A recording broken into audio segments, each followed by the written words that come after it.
Hello, everybody, and welcome to Off the Rack. I'm Sal. And I'm Tiffany. This is where we shake books from the past week, recap them, review them, let you know what we thought about them, and then give you books what came out this week. You were thrown off because I was not thrown off. That's what it was. Yeah, welcome to the show. Ready. That's right. So I totally threw Damn you right. off. Yeah.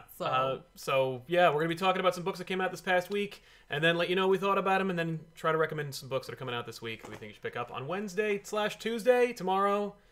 Tuesday and Wednesday. Yeah. It's warm in here. It is warm in here. So yeah, before we do that, I wanted to mention at the top of the hour that we worked out a thing, not really worked out a thing. TKO Productions reached out to us and they were like, hey, would you mind telling your good people about some of our products? And we were like, yeah, okay. It's not a true sponsorship because we're not getting paid. So it's just so we can be honest. No, but we wanted to make you aware of it because like I remember when they launched and I was like, this is a really cool idea. Let's see if they can pull it off or if they can screw it up. And the idea was that like if you wanted like a series, like I know that Brubaker, Ennis, Lemire, they're all working for TKO or at least produce books for TKO. Mm-hmm. That you can, depending on what version you like, you want it in floppies or trade paperback, they'll hook you up. Yeah. And so if you were to reach out to them and ask them for it, you could order it in a myriad of ways. For example, if you wanted them in floppies, if you prefer them in floppies, you get them in this handy-dandy display case that is made of cardboard. It's very, it's good stuff. But inside are issues 1 through 6 of Deadly Sins.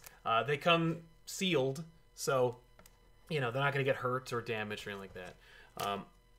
But you get all 6 issues, and interestingly enough, it's a little bit of an oversized format, as you pointed out. A little bit. It's not as... Yeah, there's your standard or current format for your American comic books, and there's the TKO. So yeah, it's pretty neat. It is neat. I like the printing too. It's cool paper. Yeah. Similarly, if you want it in trade, Sentient I know is nominated for an Eisner, and here it is in the collected volume. It's from Jeff Lemire and Gabriel Walta. You may remember Walta from the Vision series, which I enjoyed so well. I had a chance to actually read this series, and it's pretty cool. It's legitimately a cool series that has the potential for more. We'll see. But as far as a self-contained story, it doesn't waste any time, and it's kind of fun. So if you want more of that, check it out. Go to TK's website. It's actually pinned in the current live chat, but it's also going to be in the description below this video. If you use ComicPop 20, you'll save 20% off your order. So if you're thinking about dabbling in it, you could do it now and save yourself some money by doing so. So it's the same size as this? I believe it is. Oh, it is. Oh, that's yes, they don't screw around with the format. No, that's nice. Yeah. I actually kind of dig the oversized. Right? Yeah. And just slightly oversized. Right. Just slightly. Yeah, but just enough to make it impossible to put in bags and boards. Well, you got the box. But that's the thing. You got the box. The box can go on the shelf. And that's the thing. They make it pretty. They pretty it up for you, so you really want it to look nice. You treat this box well, this box goes right on your bookshelf, and it's got the spine of a book, so you don't have to worry about it. That's right. Same with this. That means if you're not a person who collects floppies, but you still want to read it in floppies, you can, because you can just put it on your shelf. Exactly. That's the thing, is that it doesn't have to go into your long boxes. It goes right on your bookshelf or next to your trades. That's neat. And it even tells you on the back what's in it. It tells you it's issues like 1 through 6. Yes. I also have it on Garth Ennis' Sarah here. Cool. Which is also totally cool. So check that out. Goodnight Paradise. Yeah. Which I haven't opened. No. This one I opened because we needed to... go show it. We needed to make an example of something. Damn right. So check that out. Go to TKO Productions. Go to the website below this video or in the chat right now and save yourself 20% off of those by using the promo code ComicPop20. By the way, speaking of sponsorships, this show is normally sponsored by viewers like you. If you're watching the show live, you can help us out by using the super chats, ask a question, make a comment, and we will be happy to respond to it here on the show and incorporate it into the show. So it's here for forever until YouTube closes. Brian Rowland says, just helping out, love the shows. Thank you, Brian. Thank you, I saw your comment from earlier. I do appreciate it, man. Concept Court says, I might not be able to stick around for the whole show, but I'll catch it later tonight. Here's a little towards keeping the lights on. Thank you so much. Thank you very much, Concept Court. And hi later on. Exactly. Hey, you're checking us out tonight. Maybe you're having dinner. We're here for you. We're eating with you. That's right. That so sounded creepy. Nah. We're cool. So let's jump into it. There's a bunch of things that came out this week. I only read 3 of them. But I'm still interested in talking about them, and I think they're pretty big things. What? I only read 3 books. I mean, I read I read a few more books, but I was like, but they were older because we went to a really dope comic book sale. Yes. Dewey's Comic City, which was located in Madison, New Jersey, moved to Dover, right next to / attached to the Joe Kubert School of Art. It's sharing the same space as the art store that is still there. That's right. I assumed wrongly that when Anthony Marquez picked up Dewey's Comic City and Joe Kubert's, that he closed the art store, made it into a comic book store, kind of consolidating his businesses. That wouldn't help them though. Like the kids need to be able to purchase art supplies. They do indeed. Well, then they need to drive all the way out to Jerry's, or they can. Yeah, no, they can go to Michael's. They get their 40% off coupon and they go to Michael's. Well, of course they do. But if they want inferior products, they need to get the good stuff. They go to Jerry's. They do have more things at a Jerry's. Damn right. But and they know what they're talking about. But the Kubert store stocks the things that the professors are going to ask for. Right. Anyway. But so they moved to Dover, and they split the space, and they had a crazy sale. The sale was everything in floppies was $1. Yeah. Not just the long boxes full of dollar comics. I'm talking about the new stuff. Yeah. Not like stuff that came out this past week, but stuff that came out the week before that, and everything before that. Yep. So like, I read Doomsday Clock only in digital. So I picked up every issue of Doomsday Clock for $1. You did. And I have most of the new Simon Spurrier Hellblazer in digital, but I went and I grabbed as many as I could. Yes. To fill it in because I like the art. Right. I picked up the Doctor Doom series that just recently wrapped its first arc. I also was able to grab a couple of things I had kind of fallen off with, and I was like, hey, for $1, I'll totally get back into it. Hell yeah. No, and thanks to those long boxes, we got a lot of other stuff that I had never heard of or had never thought about trying. Yeah. I picked up a book from DC Comics. It's, I think, a 6-issue miniseries called The Weird. No idea what it is. Just thought it looked neat, and it was complete. The Weird. Checking it out. That's cool. I will say, it was cool. It was a good idea. We wore our masks. There was only a couple of times that I was like, we're kind of on top of each other. So it was like abandoned ship, and you come back. And you just bailed. Yeah, well, bailed, and then you just go someplace else in the store, and then you come back to exactly. it. But, like, otherwise, it was really well handled. That's right. Yes, we and definitely. It was a good call for them having just opened to make sure that people knew where the location was. Yes, it was a good idea, and it was smart because I was thinking about like how man, you must be losing like money hand over foot, but like the fact is the books are purchased, they're done, like they already lost that money, and they're just sitting there on the shelf, and they had been sitting there for a couple of weeks, and like I had been there 2 times before then, and I could tell you nothing was moving. So no, but they sure did now, and they're struggling to get current delivery, so I think they were just happy to be making any cash. Absolutely. Well, that's the thing, is that because of that, whereas maybe somebody went to pick up the book they missed from 2 weeks ago and spend $4, more likely they're going to spend $12 to $30 because they bought so much more. So yeah, it made sense. Yeah, it was awesome. You can tell we're thinking in terms of the industry because we just watched a documentary about the industry just the other day. We did. Yeah, I'm trying to remember the name of it. It was like My Comic Shop. Comic Shop something journey experience. I don't remember what the hell it was called. I'm gonna call it My Comic Shop. Yeah, but it was a little documentary where the dude traveled around and visited different comic shops, and including one where you might have seen us. That's right. Yes, Zap Comics in Wayne, New Jersey. Cheers to them. Which was so weird, being like, there were several shops on there that we had been to. Yeah. So. Oh yes. That was nice. It was fun and weird. Not only that, but it was also people that we'd seen before. I know. There were cameos from characters from our lives. It was very weird, very Marvel. Very See, cool. oh, I know that character. Yes. Oh, they're in this universe too. Ryan Craig, I'm sorry, I skipped over Mega Dry Bone, who said, do you think there's hope for Power Rangers Shattered Grid on back issues? No, it's over. The Power Rangers are kaput when it comes to this channel and back issues in particular. If the Justice League couldn't save them from a fate worse than no views, then Shattered Grid will not. I'm sorry about Power that. Rangers. Yeah, and it's not, listen, I want to be in a place where we could just be like, hey, is Plunge done? Can we do Plunge on back issues? Hey, Shattered Grid, can we do that? Can we do Transformers? Can we do I Hate Fairyland? Can we do like any number of books? We'd be on volume like 12 of Hellblazer by now if we could do that. Sandman Saga, we'd be waiting along with everybody else for the next volume of Saga. Like all those books would be on the show. Or at least addressed in some significant capacity. Hack and Splash Page would be a massive success, and we'd be doing it all the time. We'd be breaking our backs, coming up with different angles and new camera equipment and stuff like that. Alas, The audience is not interested. Just start my own channel where I'll get copyright strikes. Yeah, from up the indie wazoo from indie creators for no good reason. Yeah, hey, here's your promotion. Oh, a copyright strike. Cool, thanks. But yeah, no, I'm sorry, Mega Drybone. Not anytime, not in this lifetime. Ryan Craig just popping in to show some love. Take care. You too, Ryan. Thanks for hanging out. Thanks, See you later. Ryan. And so yeah, we'll jump into it. Okay, I guess we could talk about. How do you want to handle this? Because there's a lot of things people are waiting for, particularly the new origin of Galactus. Right, I know you guys which is were. why I think we should just make them wait. Mm-hmm. I will make you wait with all of my indie picks. Why not? Because I read a bunch of things this week. Yeah. I had to catch up on some stuff.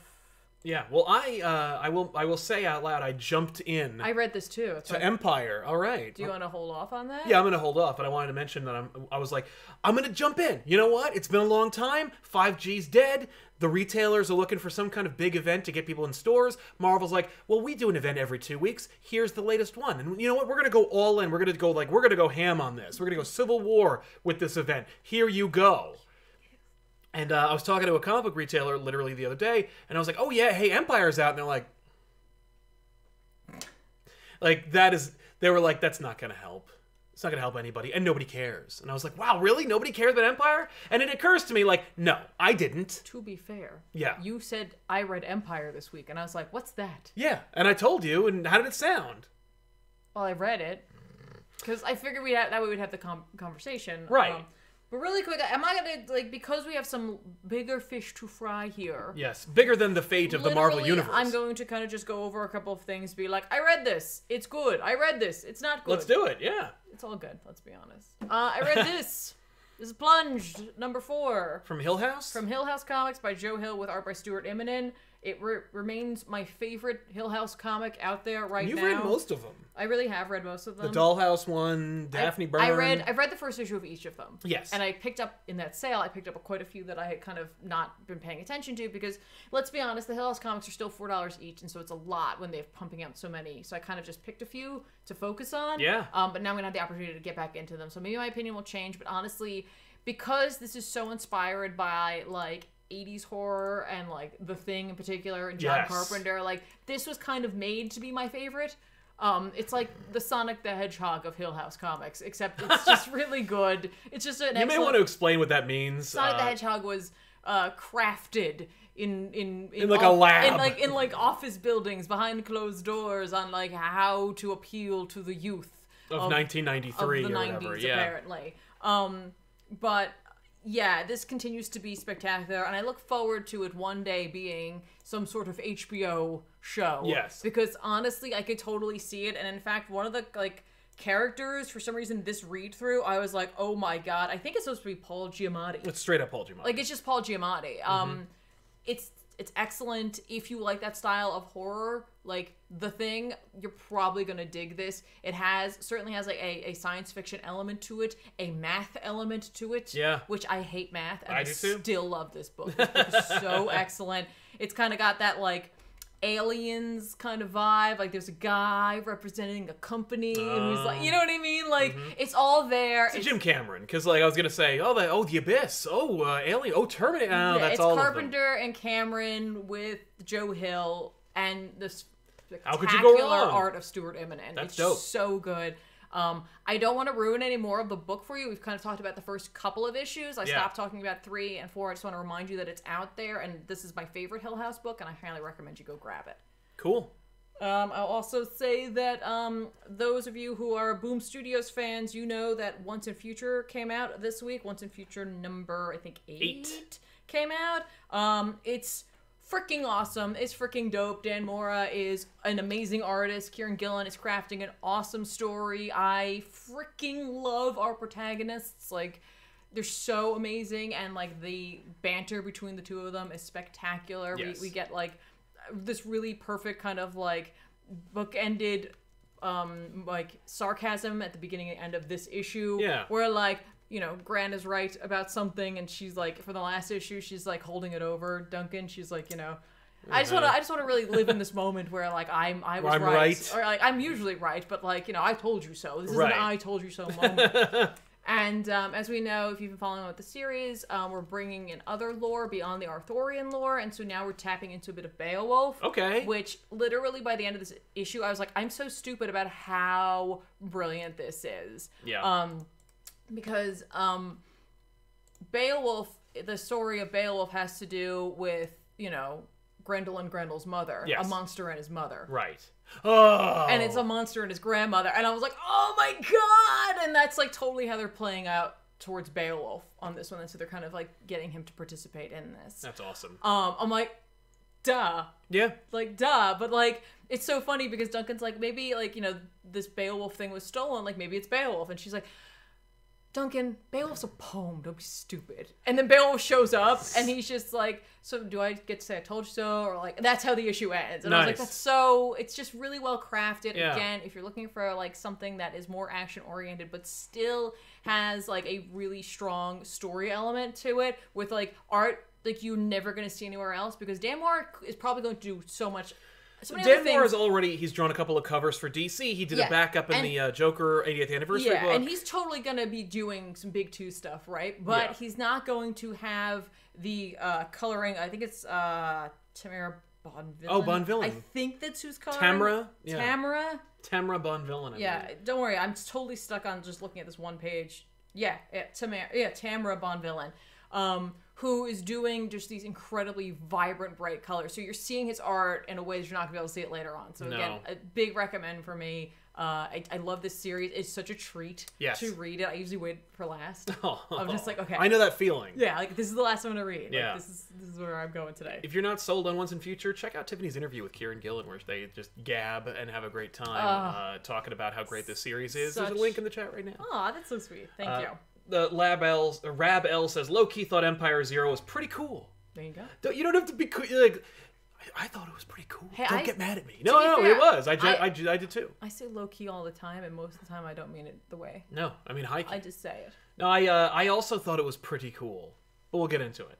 Taylor Petchter, since the second hardcover of Doomsday Clock just came out, maybe back issues coming down the pike soon. I do have both volumes now. I have the floppies, so yeah, maybe. Doomsday Clock is a tough nut to crack. I won't get into it too specifically, but I will say that it's expansive, it's long, it's a lot of discussion. You just did an episode of back issues in which it was a much more heady, conversation-oriented analysis. Yeah. And I thought that was like a great direction for the show to go in. Every once in a while, we're gonna throw out like Marvel Edge, and we're gonna laugh at how crappy this is. But like at the other time, I really wanted you to like hammer into that, and I'm glad you did. Thanks. Doomsday Clock is another one of those things where I'm like, I don't know if I want everyone to have read it, and then we'll talk about it, because it's like Doomsday Clock is like Watchmen in terms of it being like long, deep, and have a lot of like substance to it. Right. I mean, we could do and like I don't know how this would work because it worked so well with Hawks and Pucks because it was 2 different series. Yeah. I don't know, but I would like to do something about it.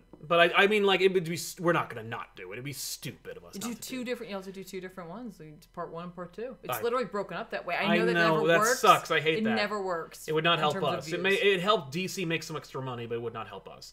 Ollie Roger, do you think we'll ever move past the status quo when enough of the old guard leaves? DiDio and Johns were factors in no one being able to age in DC, and Barry Hal replacing Wally and Kyle. No, because the idea here is that like everyone is old who works in the comic book industry. They never just go like, "Hey, you're in your 20s. Welcome to the team." It's always like, "Hey, you're in your 20s and you have a best-selling Eisner-nominated independent comic book. Welcome to the fold. When you're 45 or 60, you can suddenly be in charge." But like the rest of the time, no. And those people are going to be like just age-wise set in their world, in the world that they were in when they left.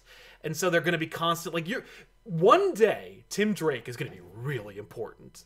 You know what I mean? But like, you'll be old, and everyone who's reading it is going to be like, who gives a shit about this kid? Well, yes and no. I mean, like, I think eventually things will shift as the talent shifts, because even the younger folks who are coming in were still reading some of the characters as they were, and so they kind of they either want to write what they remember for that nostalgia's sake, what they're gonna do. or they're going to want to reinvent. You know what I mean? So, like, I'm not going to say it's never going to happen, and I wouldn't say it's not going to happen in the next, like, 10 years or so, but, like, we'll see. Yeah. Like, you know, like... I haven't seen any new names in an editorial capacity at the big two in 30 years. Yeah. So it's like, it's interesting because I have the same question when it comes to politics and any other, like, institution, where it's like, I see the same names over and over again, but, like... And it's mostly because, like, the older guard just refuses. It's straight up they refuse to die. Like, it's not even that they fucking don't retire. Like, they just won't die.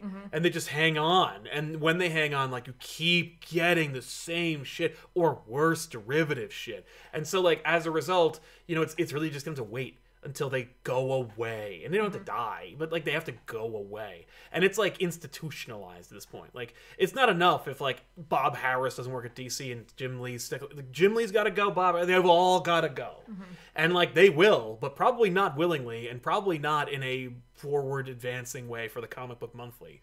Like, you know what I mean? And the same as with Marvel. You know, I'm not picking on DC just because DC's in the spotlight right now. But, like, everyone has to leave for any significant change to happen, but you may not like the change that comes when they leave, because you never know who was a champion of the thing that you loved. Dan DiDio loved monthlies. Yeah, that's true. Robert Scheif helping us out with a hilarious gif of someone saying you're number one. Thank you very much. Thank you. I don't know if you call them gifs. It's a sticker. I like it a lot. It's so cute. Yeah. And Robert Gukian says, can we all agree Keaton coming back as Batman is some of the best news I've heard in a while? I'm going to parse this because there's 2 points. One, it's not news because it's not confirmed, nor is it official. There are still talks being made. I believe when I last read, even in an official capacity, and I didn't see an official word, source, or reference, I will say that the quote from the source that started it all said that there is no official capacity and it could go one way or the other. So, like, we are all very excited about Keaton being Batman again, and the dude aged gracefully. I'd love to see him as Batman again. Don't get me wrong. I want to see that too. But I also don't want to screw it up. Maybe they could let his neck move. Oh, yeah. No, I mean, improve the suit. Just keep the same suit, but just fix the neck thing. They fixed it. I mean, like, Affleck's suit looks pretty rigid, but he can move. But yeah, I mean, eventually you won't have to turn. Yeah, it's horrible. But, and I'm sure he was dying in that suit because it comes on.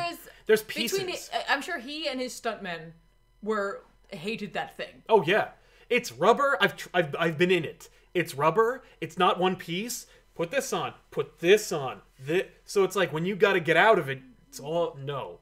But yeah, I would love that. And if it happens, I can't wait. I think that Keaton has only improved in his acting capacity, I think, over the years. I mean, not that he wasn't great then. No, because back then he was Beetlejuice. He was amazing. I know.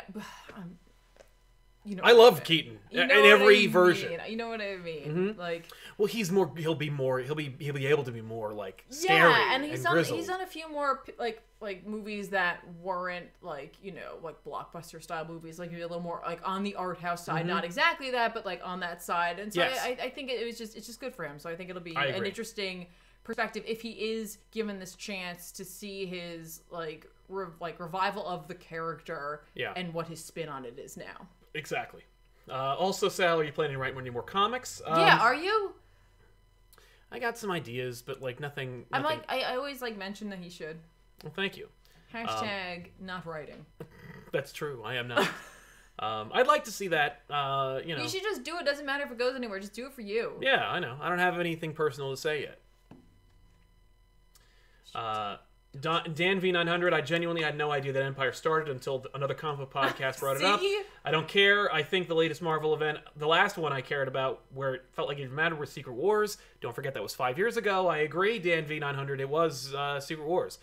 Anytime anybody uses Doom now, I'm like, who cares? Well, because that was an event. Everything from like then on, I'm like, nah, Marvel's just trying. That's not an event. Stop calling it an event. No. But I agree. They were events, but Raj Patel. I mean, wait. When did the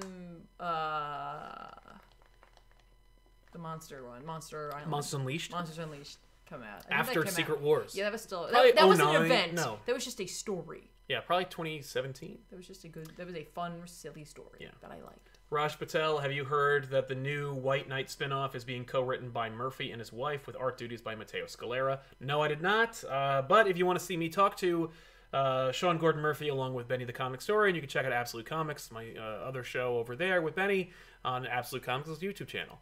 But no, I didn't hear about that. I mean, I knew about the spinoff, but I wasn't allowed to talk about it. Right. Hope all's well with you. I think we're pretty much caught up. Nope. Oh my goodness. Oh my goodness. You guys are very sweet. Yes. R. Bushel says, just wanted to say thanks for getting me back into comics the last few months. Thank you for saying so. Oh, that's so sweet. Is there any hope for 52 or OMAC project on back issues? 52, yes. OMAC, no. And Adriana Ferguson, speaking of Kieran Gillen, would you guys do Die on back issues? Yeah, if it became a movie, or if suddenly its sales increased by 70,000 copies, yeah. Let's hey, real quick before you go on with super chats, because Die number 11 came out this week. week. Keep going, yeah. So Die fans, don't forget to go grab this issue and read it, because this is by Kieran Gillen with art by Stephanie Hans. Second Kieran Gillen book.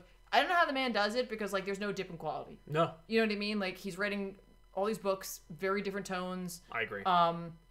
This book continues to be fantastic, and I'll be honest, I was let me do exactly what I've been doing and just try to read through this without going back, and it did such a fantastic job of reminding me of everything that I needed to know about this. That's awesome. Without really talking down. Good. The art is so spectacular in this. I love the dark tone of it, with this undercurrent of friendship and possible hope. Okay. You just never I really don't know how this is going to end, and right. I love that. Yeah. Not in a way where it's confusing or it's not well told. Literally in a way where it's just a fantastic mystery. Yes. Where it's I don't know. He could take this in a very dark direction, or in a very hopeful 80s retribution kind of. Yeah. Well, in a fun but still with stakes in it. Yeah, exactly, kind of way. Yeah.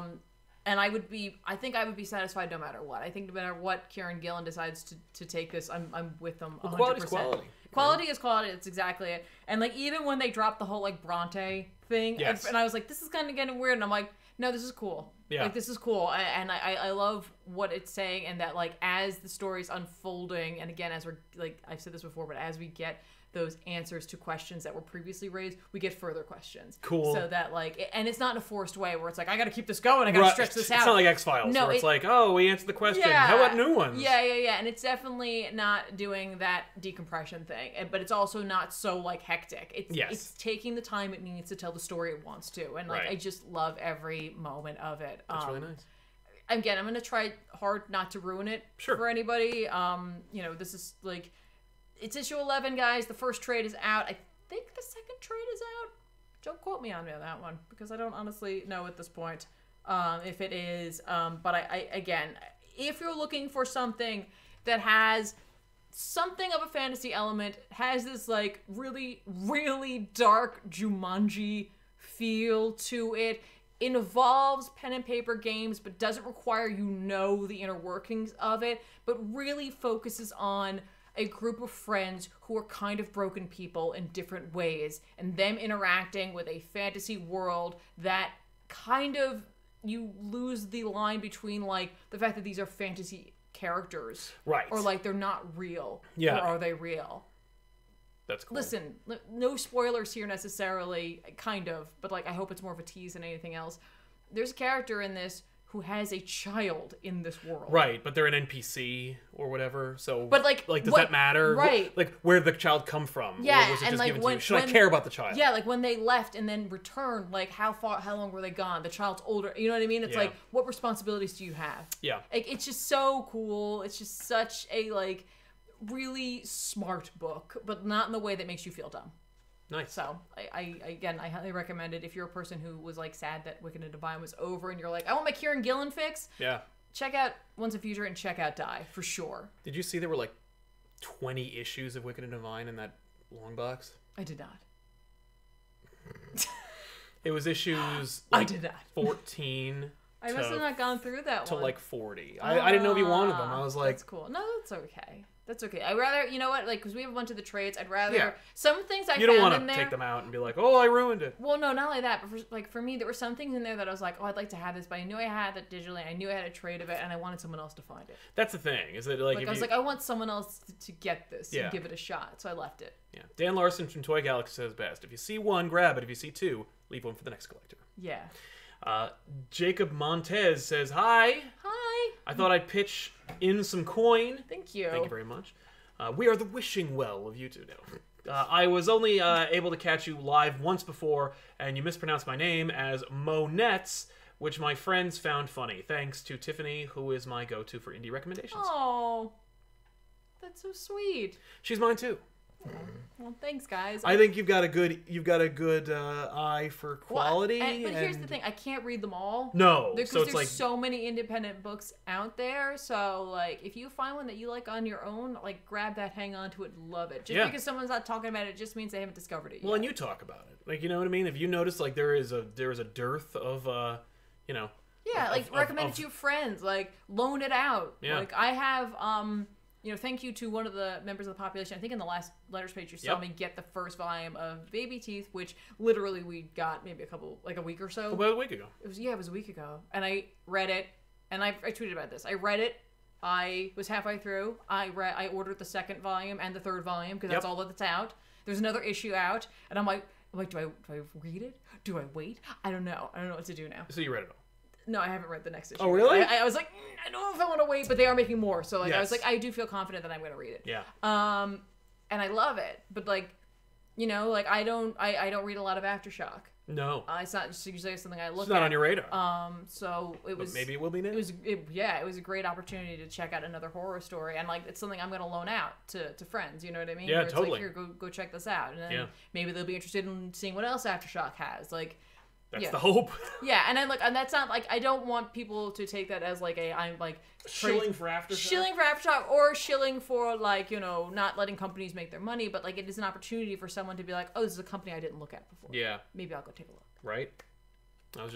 I actually did read Sentient, and I'm like, oh, this is good. Like, but I'll shill for TKO because it's like, hey, you made some good stuff. You will shill. Although this cover sucks.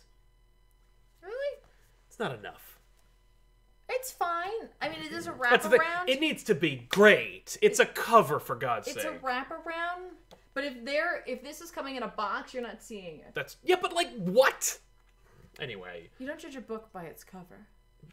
Except you do when Except you in buy a comic comics. book. Jacob Montez, thank you very much, man. Oh, thank you. Cullen Stalin says, there's a Kirby bio coming out by Tom Scioli.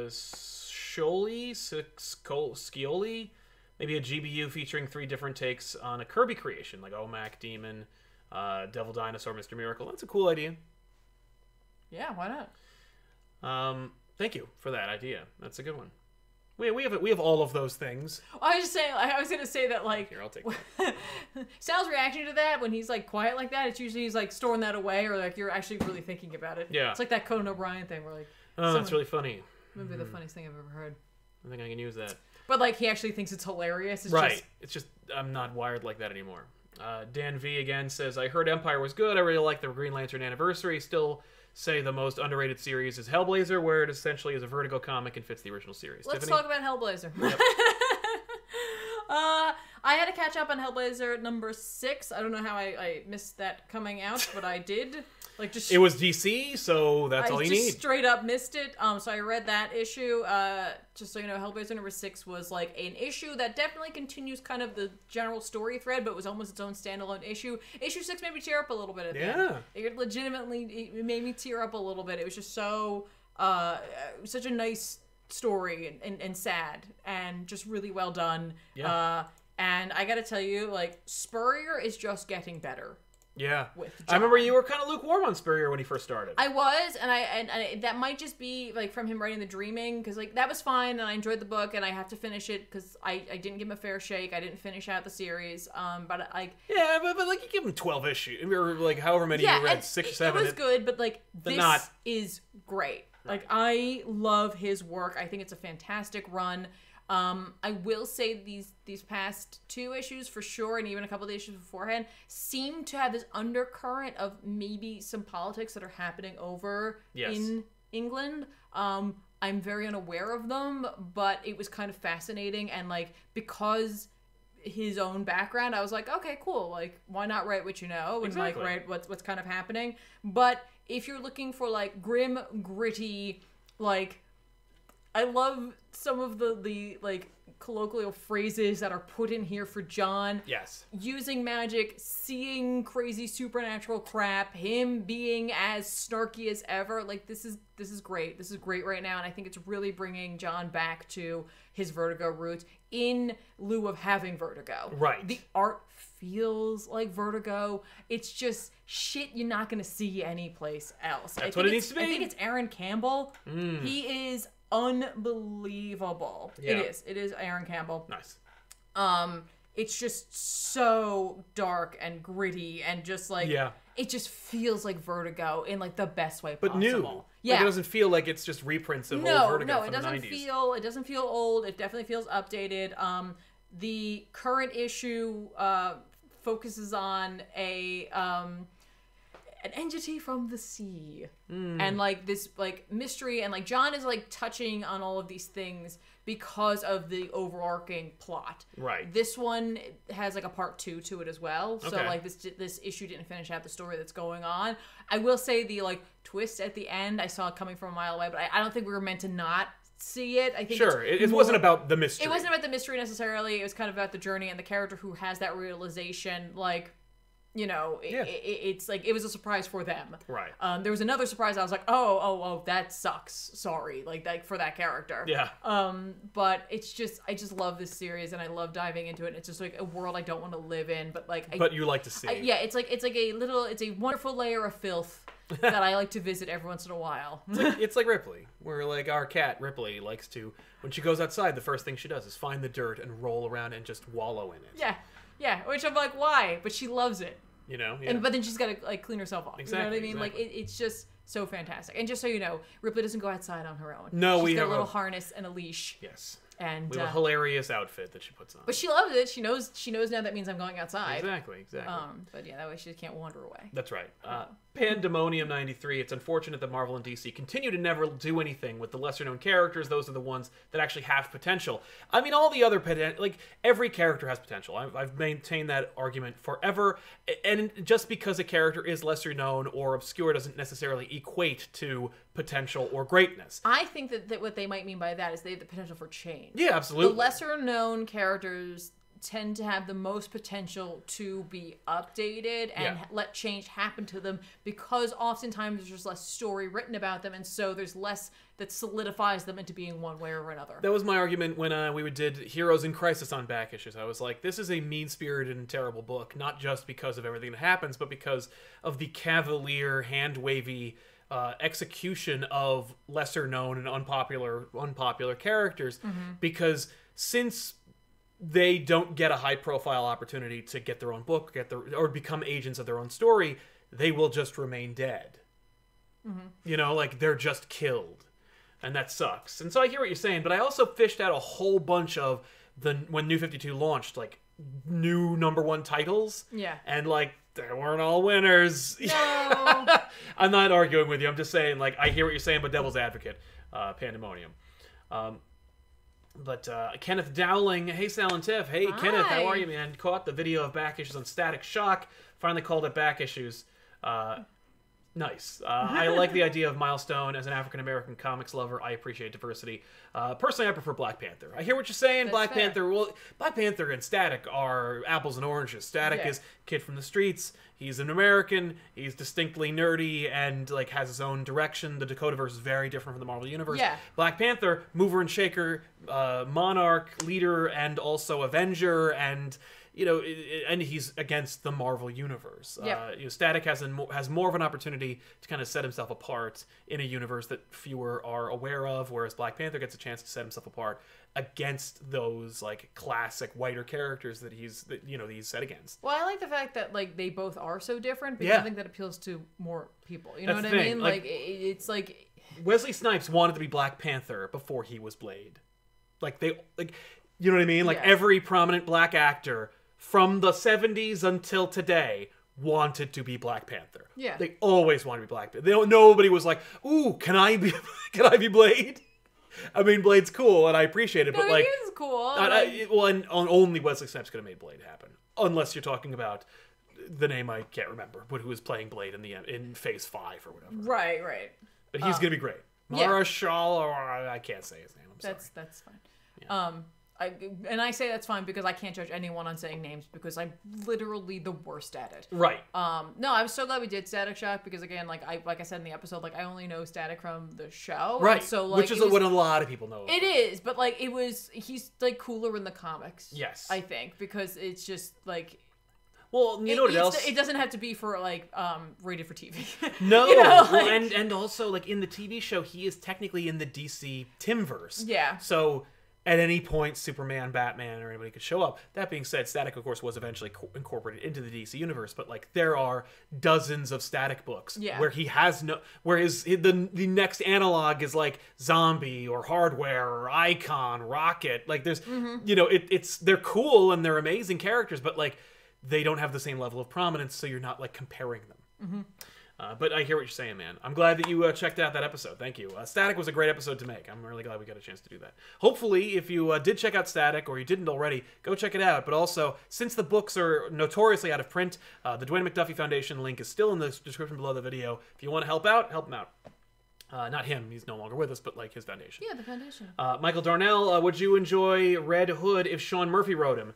I mean, I'm going to see what happens in the next one, because, you know, I'm sure he'll be there. That was the hands for the Murphyverse. The Murphyverse! DC loves imprints, but the leader of the company doesn't. Ron Caterisano. You did it. Loved Static Back Issues episode. As someone who grew up with the cartoon, I definitely need to reprint them. Hope you guys have a great day. Thank you very much. Or have a day. I assumed you want us to have a good day. We will technically have a day. I believe the day is almost over, so we've already had it. But thank you, Ron. And we did have a day. But that being said, I'm glad the cartoon exists because it allowed everyone, so many more people to see it. And I'm sure it helped give Dwayne McDuffie a couple of shekels for the Koffers. Sure. But also, the reason they didn't reprint them is simply... DC would have to pay anyone any amount of money for it. Is that how you say that word? What coffers? Yeah. Cool. But DC does not like to pay people for things that they don't automatically have to. Like, if you're on the payroll, they're gonna pay you. You know, hey, where you right, Batman? Here's your check. Right. But like, if I hey, I want to do this thing. We technically own that, but do I have to pay you personally? Yeah. Nah, fuck that. Marvel and DC don't want to do that. Neither of them want to do that. Thankfully, due to the resulting wrap-up of the litigation with McDuffie's widow and also the Milestone 2.0 gang, I think we're going to see more. Right. And they worked it out. So it's like they don't have to just pay... Yeah, and we talked about this, I think, last episode, too. But, like, not only do I want to see more, I want to see... New. Well, I want to see reprints, yes, too. That's the other thing, yeah. Like, I really hope that, like, if they're able to, like, if that is true and they're going to go forward with this, like... Get those presses rolling. I agree. And, like, get that out there. Get that out there. Get it to people because, like... Because they want it. Yeah. Like, people want it. They want not only to have the opportunity if they missed it the first time, right. but maybe some people want that nostalgia. You know what I mean? Like, I remember I grew up reading this and, like, now, like, I can share it with my family. I can share it with friends. Like, do it. Yeah. And not the New 52 one. That wasn't very good. Rusky910 says, everyone talks about events like monthlies aren't just mini events. When was the last time any of the main monthly books were just small stories and not giant status quo changing epics? I agree. That's true. But, you know, The Hunted for Spider-Man wasn't that big. Like, it had its own tie-ins and everything. But at the end of the day, you know, there was a skirmish with a bunch of Spider-Man D-listers in Central Park. Right.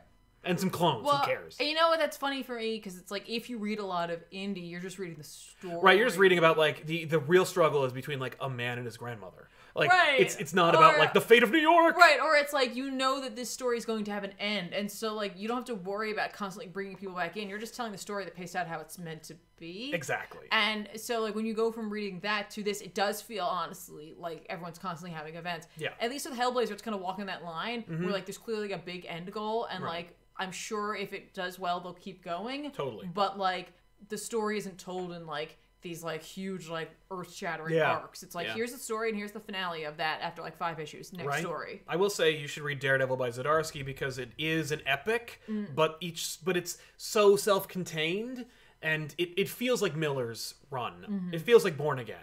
So it's worth checking out. Tim M in a big bad way. Thank Oh my gosh. Thank you so much for helping us. Thank you. Love you all, seriously. Thank you all for everything you do. Thank you. you, Tim, for everything that you're doing for us. We really appreciate it, man. And thanks for watching. We're very lucky to have you, Tim. Thank you very much. Shaquille Hickman helping us out. Thank you very much. And Dukin says, just sending more support for my favorite channel. Thank you, Dukin. We do appreciate it, man.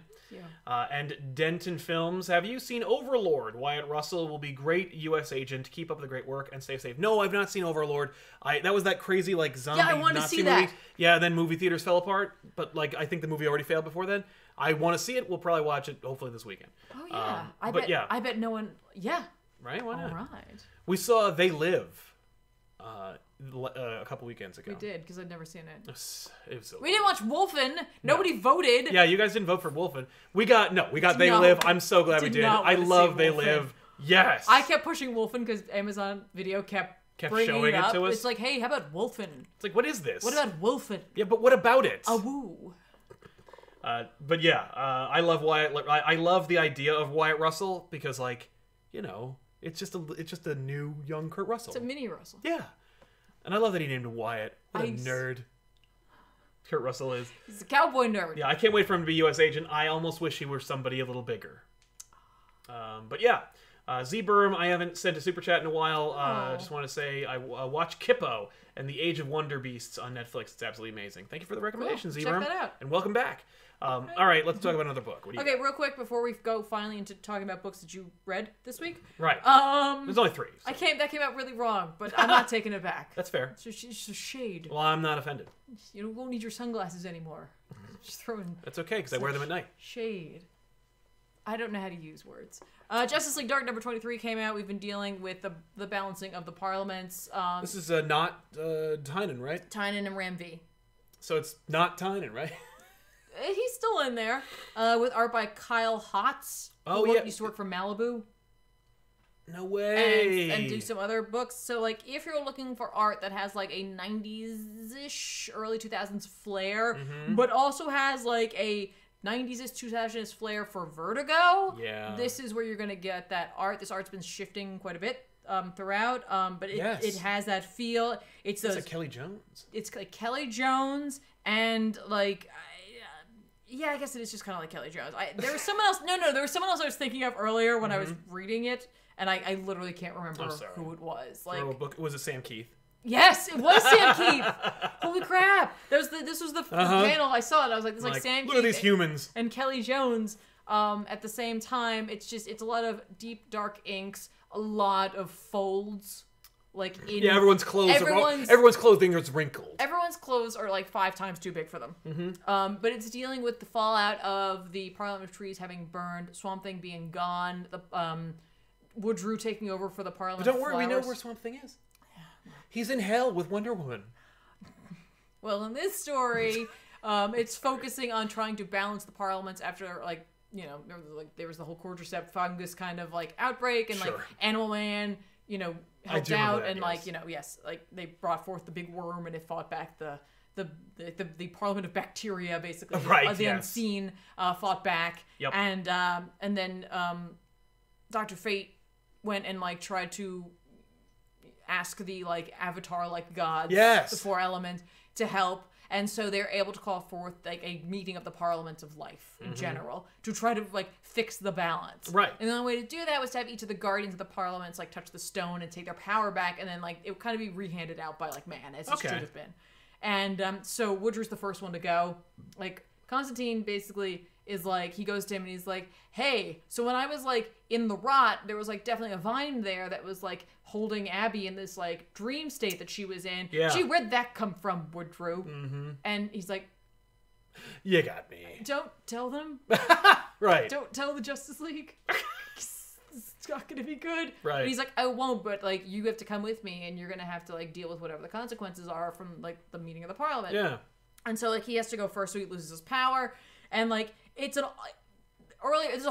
This is John's story. Okay. This is John's like workings. You know how John works, where it's just like, I don't want to be involved. I'm totally involved, but it's all backdoor dealings. And someone else will pay for it. Bingo.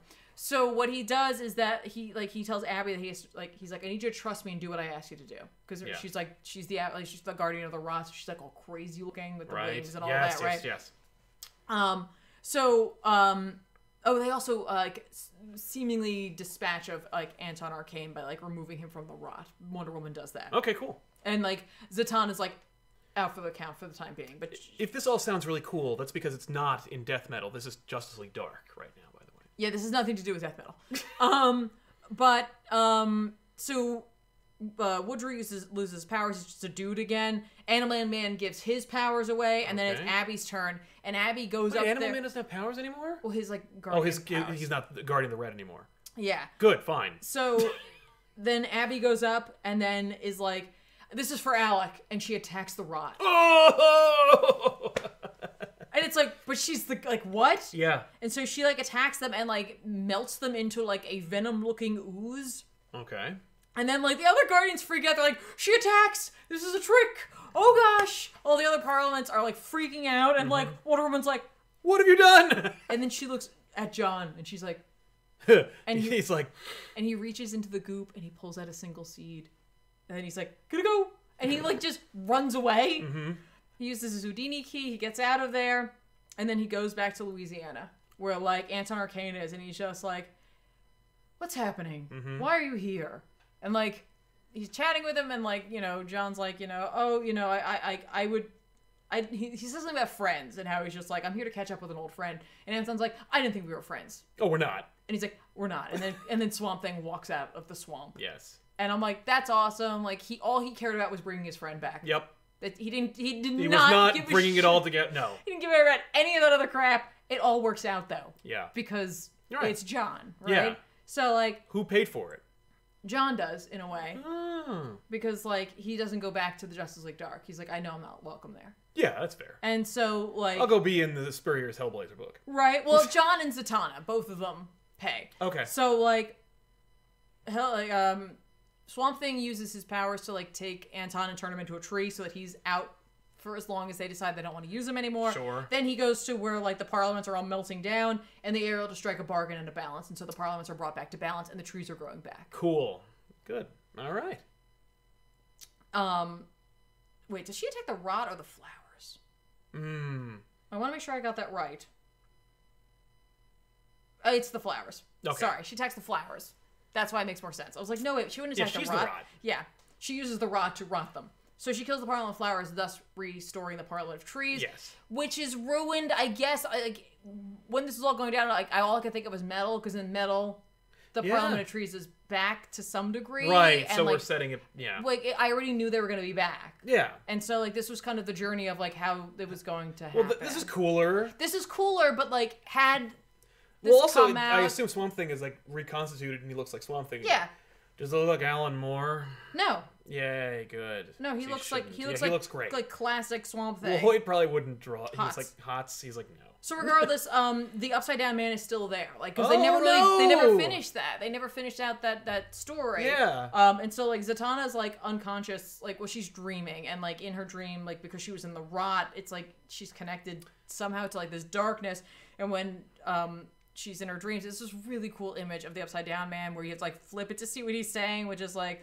He's like, you know, when you're in the dark, like you know which way is up, and so like he's standing upright and she's underneath him, and I'm like, and it's just like it's like to be continued. Oh, and I'm like, okay, cool. You're like, all right, but like basically this arc was to bring back the Parliament of Trees and to bring back Swamp Thing. Yeah, which was already told that it was going to happen. But whatever, that's fine.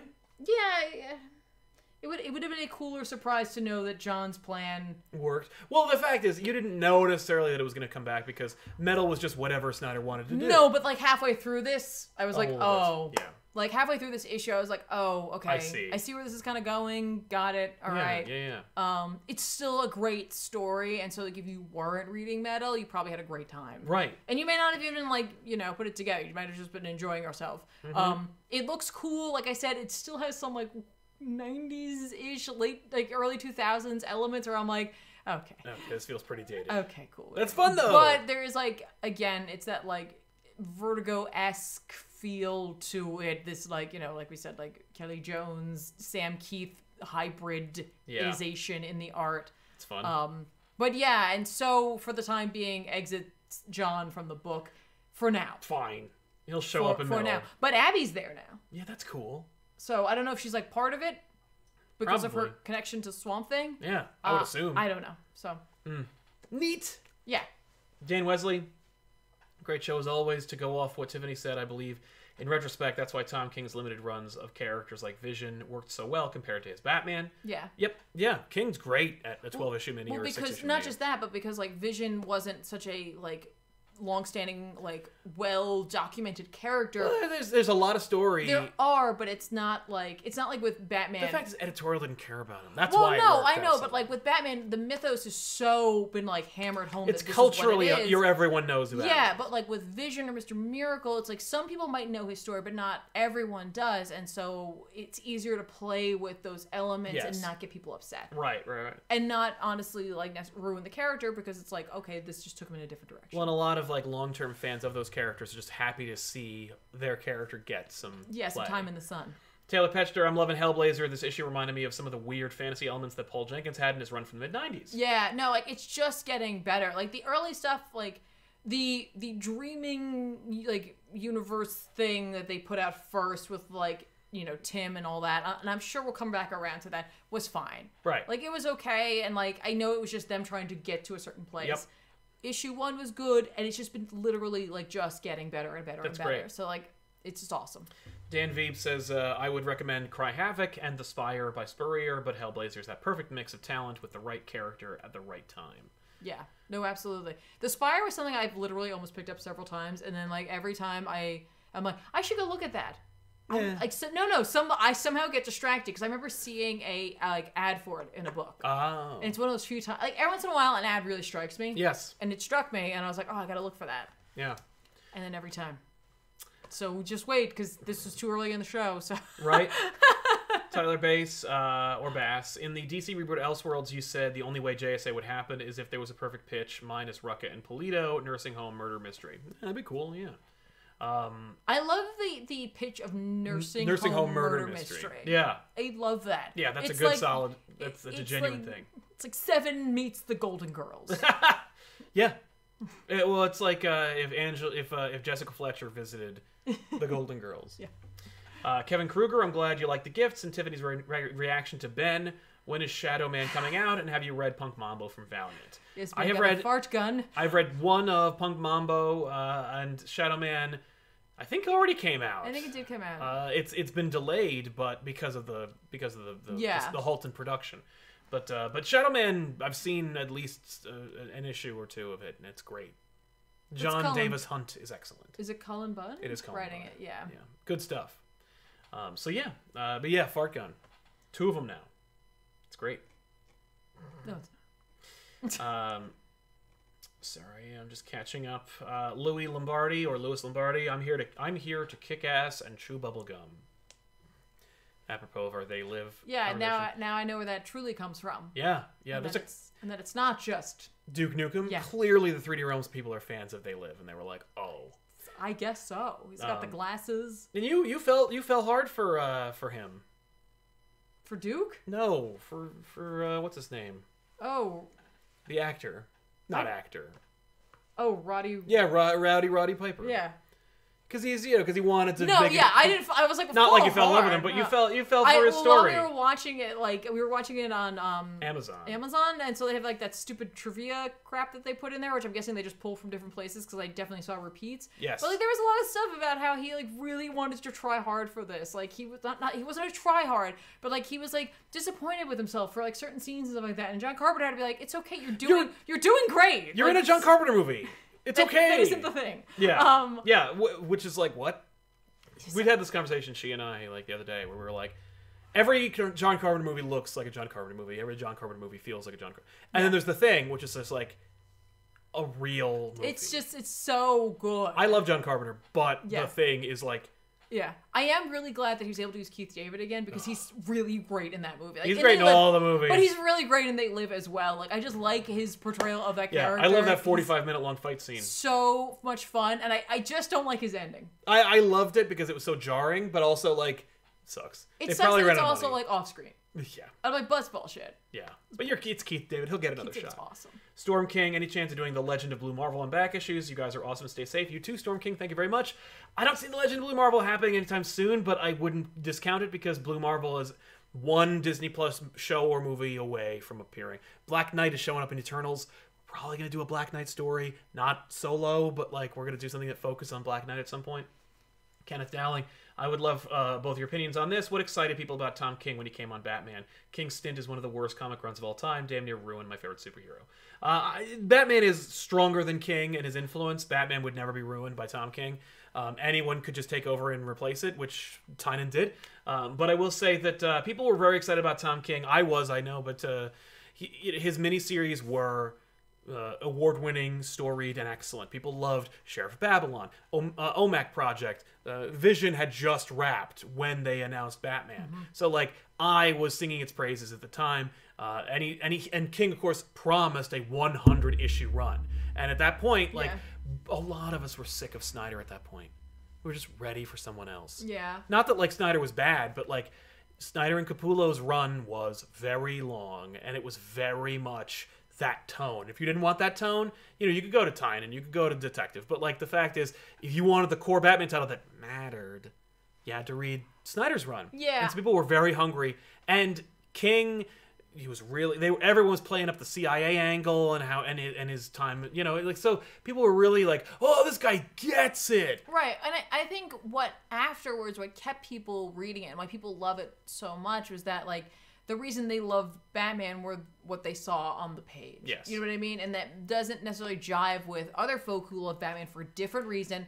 And if you loved him for a different reason, you weren't going to get it from King's Batman. It spoke to other fans of the character. That's right. And I think that's why they love it so much, because it's like they finally saw it. Yes. Like, it is so different. Like, if you... Yeah. I was reading Bloom the other day. Yeah. And I'm like, this is so different. Yeah. Like, it's so different. It's so different from everything. Yeah, no, it's... But especially King's But run. I really liked it. But I know. And I get why people don't, which is why I'm not like, I don't understand why... It's bullshit. No, like, it is so not for everyone. Yes. And I totally understand that. It took me a while, but I remember being sick of it. I know, and I was and like... rereading it, though, I'm like, But I had read Court of Owls, and I fell off. And so, like, I kind of came in at the end. When Gordon came in. So, like, I was not... like, sick of it. Yeah. So, like, I came in and I still to this day like Gordon and the bunny suit, and I still like Bloom, but the Bloom thing really speaks to me. Like, yes. Let's be honest. It's like that's borderline Justice League dark crap right there. I was reading the end of it, not the beginning. I still don't even care about Bloom. Like, I was like, I don't give a shit about I this. love that design. Oh, he's great, but there's nothing about him that makes him interesting. I kind of dig it. I don't know. There's a supernatural element there. Yeah. Bernadette Edwards says, Constantine fixes things in a manner that makes you wish you still had the problem, which is why I love that character. Oh, yeah. Yeah. There's just, it's never easy with John. No. Juan... It is for him, seemingly. Yes. Juan Olag says, keep it up with a hilarious moving pair who's working out. That's what we gotta do more of. Yeah, we are trying to keep it up. Thank you very much.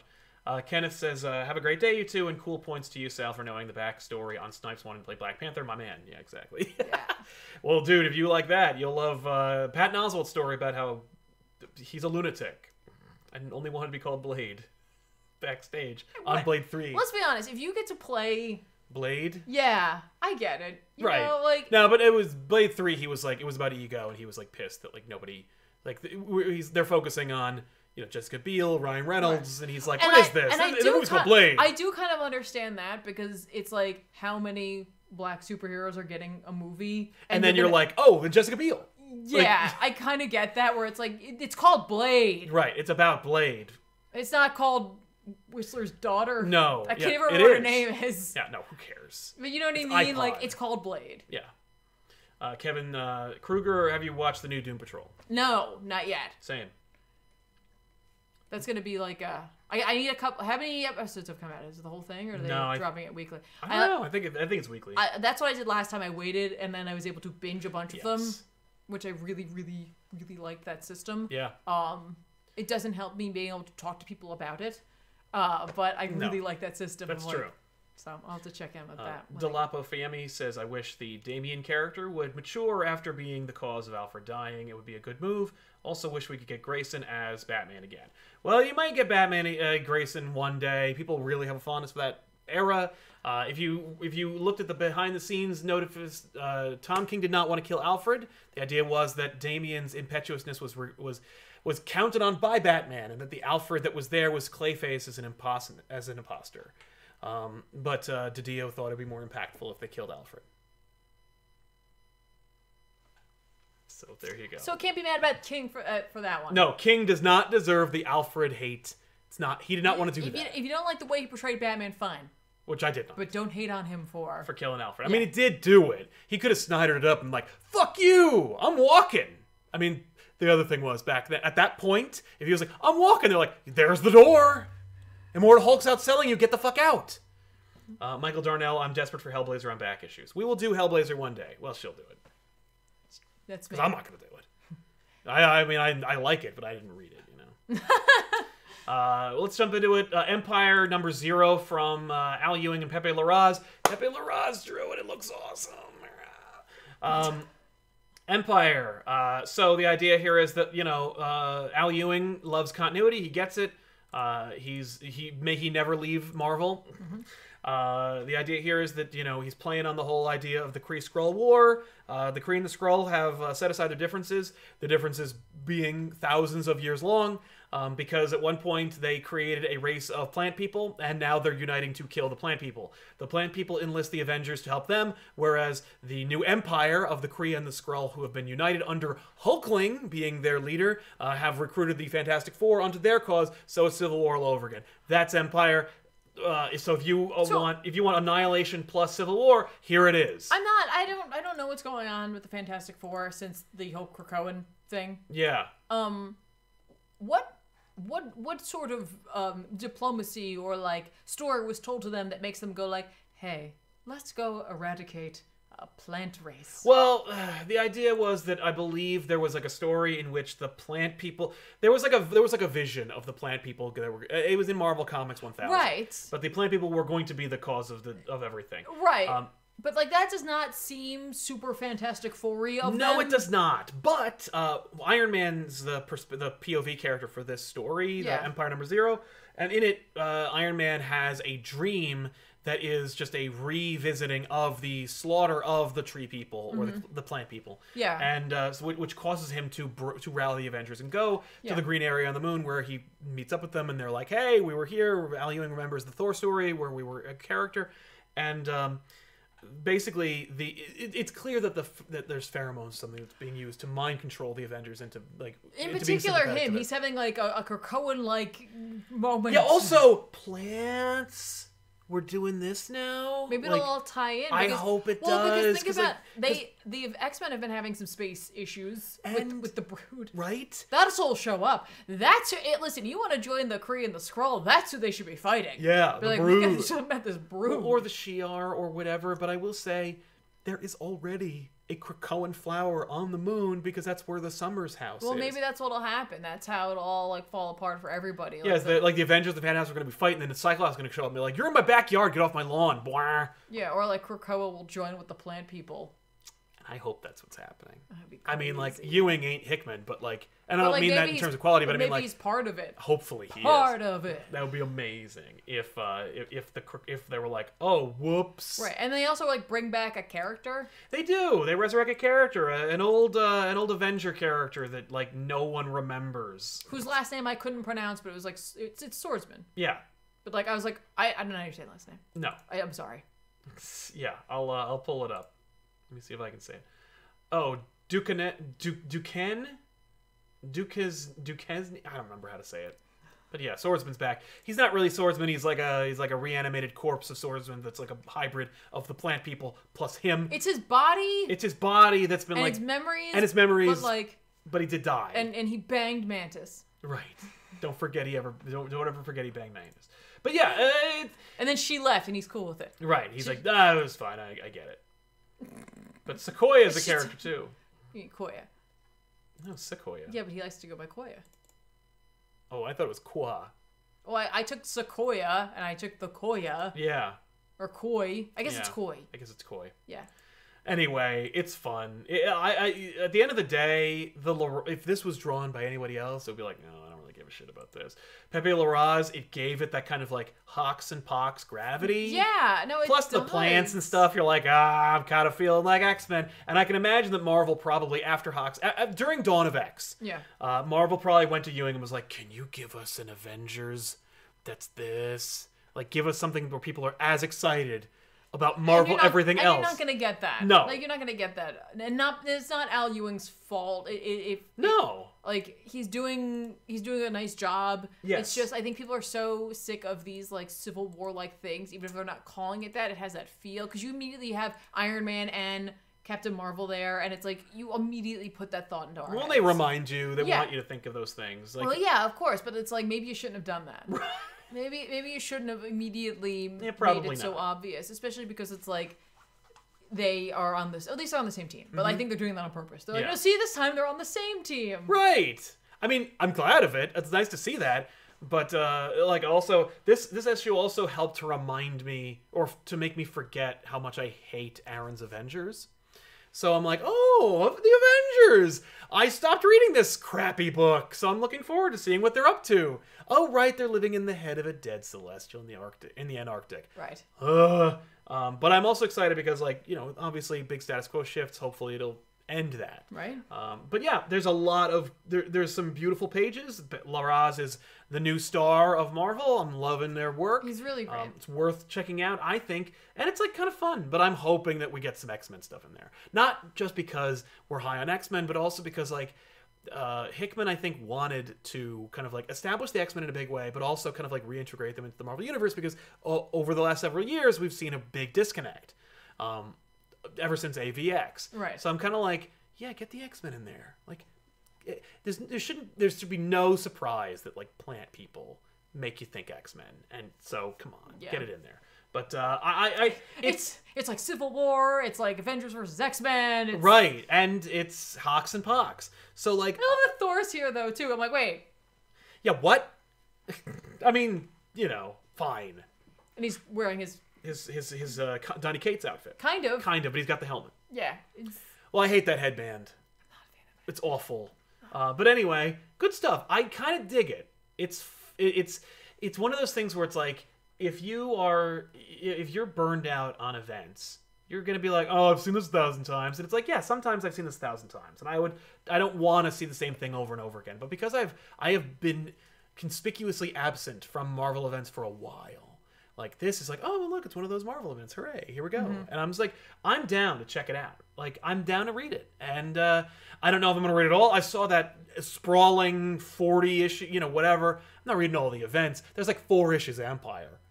Yeah, I saw that map. And, like, now the map is, like, totally messed up because of the delay in things. You know what I mean? So it was, like, April and, like, this. And I was like, I don't know when anything's coming out. I'm just going to have to pay attention. Yeah, no, I'm just going to be... I can't figure this out. No. I'm not going to go, like, all in. Like, I'm not going to be, like... I'm not going to be buying Empire shirts and, like, reaching out to Marvel to try and promote it. But, like... but I'm going to read it. Man, I think it'll be kind of neat. Yeah. Like, hopefully... And if it gets away from me, if it goes off the rails, I'm just going to drop it like a hot potato, like I always do. I gotta say, I do like Thor in this. I love when Thor is, like, he's just, like...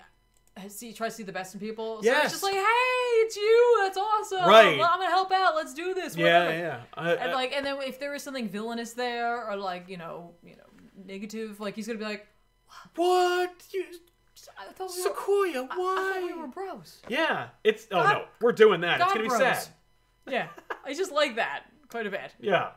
So I guess it's a recommendation. Check it out. Maybe. All right, let's talk about Batman. Batman 93. Okay, so... talk about Folds. Yeah, Folds. Jeez, this issue. From Guillaume March and Javier Fernandez. Guillaume March and Javier Fernandez with writing duties by James Tynion IV. Yeah. This is literally just the reveal. Like, the whole issue is just like, hey, this is who the designer was. And, like, it's just Batman and the designer have a conversation in which Batman's like... So, why don't you explain your whole nefarious Except he doesn't. He says, why don't you tell me? Right, you tell me! Which is cool because it's Tynion bringing Bruce back to being a detective. Yes. So he's just like, I will explain it to you. And we have seen a lot of that in this. We've seen, obviously, some action sequences. We've seen some combat and some fight and stuff like that. But, like, we saw him solving all the Riddler's things and, like, you know, going there. That was a lot of fun. And now we're doing this where it's just like, he's also a detective. Yes. Let's let him detect. Right. So, From like, the guy who used to write detective. Exactly. Like, explain to me what the master plan the designer came up with the original group of Batman villains. How it would have all rolled out. What it would have been if you weren't here. Yeah. So Batman rolls it all out and explains it all. And explains like where everyone sets up and what Joker's plan was, which was just to kill Batman and Robin. Yeah, he's like, and the designer would have Joker kill Batman and Robin, but it turns out the Joker was like, no, I never wanted to do that. Yeah, no. I mean, not that Robin. No.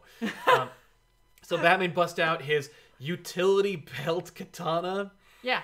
And they have a good old fashioned sword fight, which is also fun. And it's like, hey, that's fun, like, right? Also, the Power Broker, is that his name? Underbroker. And it works with Selina. Selina's, of course, like, executing her plan, but knowing that she's going to betray him and she's going to take the money and, like, give it back to Bruce. Yep. Like, that's the whole plan. Because she knows that back before she knew that Batman was Bruce Wayne, she was going to rob him blind and become the wealthiest woman in Gotham. So she works it all out, and it turns out, nah. That was all part of that was the plan. That was the plan. The plan was this. Yes. Also, so a lot of things happening, by the way. Tynan does a nice job of giving you a lot of stuff. The reveal of the designer's plan from back when we introduced the designer. Yes. Batman being a detective and getting into a cool sword fight. Yes. We also get some fun flashbacks to events that didn't really happen. Right. You also get Selina and her story with the Underbroker. Yes. You also get Punchline fighting Harley Quinn. Yeah, and, like, setting up that, like, she is kind of delusional. Like, she's just like, no, I love the Joker the way he is, and you wanted to change him, and blah, blah, blah. And, like, Harley's like, like, oh my god. Is this what I sounded like? Right? Which I really like it. She didn't say it like that necessarily, but, like, I appreciate it, especially having the background from the Joker story? Yes. Yes. The Joker 80th anniversary. Yeah, with Punchline's, like, origin. Like, I was like, okay, yeah, this is totally fitting in with what we saw there. Okay. Yes. So, but, like, you know, because Punchline's the new hotness, she gets the one-up on Harley, seemingly slices her throat, and the henchmen just chuck her in the very disgusting sewer waters. That's not good for anybody. You know, she's dead. Like, even if she doesn't bleed out, she's dead. But she also reveals that, like, Punchline is part of Joker's execution of the plan, of the Joker War. Yeah. Because this is the whole thing. It's... And I guess that like when, you know, because when Joker meets with the designer, when they're done, designer's like, kill them all. Like, he's done. Like, he meets Joker, he finds out what Joker's plan is, and he's like, no. That the Joker War is what he told the designer his plan was. Oh, okay. And that, like, all of it is part of the designer's plan, but it's like it coincided so that Joker could execute the Joker War. Right. Which is kind of cool. Like, which is good writing. So Batman, he defeats the designer and reveals the designer is dead. Yeah. And he's been dead. Which, I gotta tell you, like really puts into perspective an issue beforehand where Selina and Harley find a, like, creepy... Yes, the dead body that was the Joker. Yeah. That apparently the Joker has been puppeteering the designer. Yeah, and he's got, like, the green... The gas that comes out of the... Which, I still got my supernatural element. You did. Because it has to be. Because the dude was sword fighting as a corpse. Yeah. But yeah, no, the designer and the designer's, like, whole plan has been the Joker the whole time. Maybe he somehow got a hold of Lazarus Pit stuff and, like, mixed it in with his Joker toxin, and now he can resurrect the dead and animate them, but not, like, fully. Right, because the designer is not talking; he's just a corpse that the Joker's communicating through. Yeah, and so he's like, "Oh, hey, Batman." You figured it out, because Batman does figure it out. He does. He's like, "Yeah, it's you," and Joker's like, "Yeah, well, anyway, Deathstroke." Yeah, you're not my plan. Like, because Batman's like, what is your plan? Like, right. He doesn't know what Joker's plan is. No, he's like, I knew what the designer's plan was, but, like, you... And I knew he knew the designer... And I knew that you took him over. Yeah, so... But what is this? Help me get over. Oh, no, you don't. Oh, no. It has nothing to do with you right now. Yeah. But we are taking you off the table. Yeah. So he has Deathstroke stab Batman in the leg, I guess, incapacitating him. Well, he says that he's like, this isn't a fatal wound unless you take the sword out. Right. But it will hurt you. Yeah, so then Lucius has got to help him out. So Lucius has to help him out, and Deathstroke seemingly... Well, he's like, and I thought you weren't going to pay me, so you better pay me. Yeah. So we'll see what happens. I'm sure this isn't the end of Deathstroke. But when Catwoman executes the transfer, it turns out that Joker gets all of Batman's money. Catwoman is left for dead. Well, because I guess the Underbroker didn't have access. No. Like, he could have never done this. That's and right. so, like, they needed Catwoman to believe that all this was going down. So it actually was Joker thinking several steps ahead, which is interesting. Like, I like stories like this where Joker has like the capacity for this type of planning. Yes. It's just that he doesn't normally do it. He doesn't give a shit usually. But Joker's like, "Come on, tell me what you just did." And it's like, you are worth $100 billion. And so Joker just laughs and he executes his plan, which is the Joker War, now fully funded by Bruce Wayne and his operations and his various shell corporations. All very technical. Yeah. The important thing is that his company's future is no longer secure. I'm paraphrasing Batman. Yes, and of course, like, how is Batman going to pay for all of his batarangs? He's gonna have to really budget those out. So we're Iron Man 3ing Batman. Like, hey, henchman, could you just stand in a row so that I don't want to use one? Yeah, I need. Or like after the fight, Batman's like trying to. He'll need a true batarang, so it comes back to him. But we're Iron Man 3ing Batman. Where Batman is, we're gonna strip him away. We're gonna take away his perfectly physique body. We're gonna take away his money and his technology and his inner circle. Alfred's not there. Like, he's got nothing, and he's still gonna win. And we're gonna see how he does that. Because of course, if you haven't already thought about this, the fact that Tynan IV does have plans past 100, but those plans were not canon because they were going to end at issue 100. So we really only have about 7 issues of Joker War, which is still 7 months, but like in the grand scheme of things, not bad. Yeah. And also, I was just thinking when I was reading this issue and how much fun I was having, oh my god, this could have been 7 more issues of Tom King's wrap-up of the Batman run. And I was like, oh my god, like, we got this whole new thing with Bat Trains and Punchline and the designer, and like, he introduces Punchline, the designer, the whole power, the Underbroker, all this stuff in only a few issues, and he still only has 7 issues left. Right. Like, what I like about it, though, is how much you hated the designer, and you're kind of coming around, and now, and then it's now you're like, you. it doesn't even matter. Yeah, I'm like, oh, damn it. And I kind of like that. Yeah, because, I like this arc for Sal. Yeah, because I really was. The last issue, I'm like, kind of turning around on the designer. And I really enjoyed the sword fight and everything like that. I was like, and not just that, but like the plan. And I was like, this is a really cool plan. Like, this actually kind of, and the way he was drawn by Gillum March was... I still think it's Guillaume. Guillaume, fine. But like, March did a great job with the designer. I kind of really dug the way he looked in that. Yeah, no, he did. Initially he was like, I don't know if it was the colors, it was just a lot, but like, they kind of figured it out. They did. They finally worked it out, and now he's dead. Yeah, and it doesn't even matter. And but I really like that because, like, some asshole's gonna be the designer later, and he's gonna be like, oh, take up his mantle. Who cares? But like, for now, it's just like, who gives a shit? Like, well, he was a cog. Yeah. Which is, like, I'm sure for Joker, like, a great laugh. Yes. I love that. That's like, exactly what I want. And we don't even need to, like, explore that. Like, we, the reader, can kind of imagine that the Joker was like, oh, this is so funny. Yeah, because I used people the designer as part of my plan. Of my guy who wants to plan. Yeah, the guy who wanted to plan, who made a mistake of inviting me to the party. What a dipshit.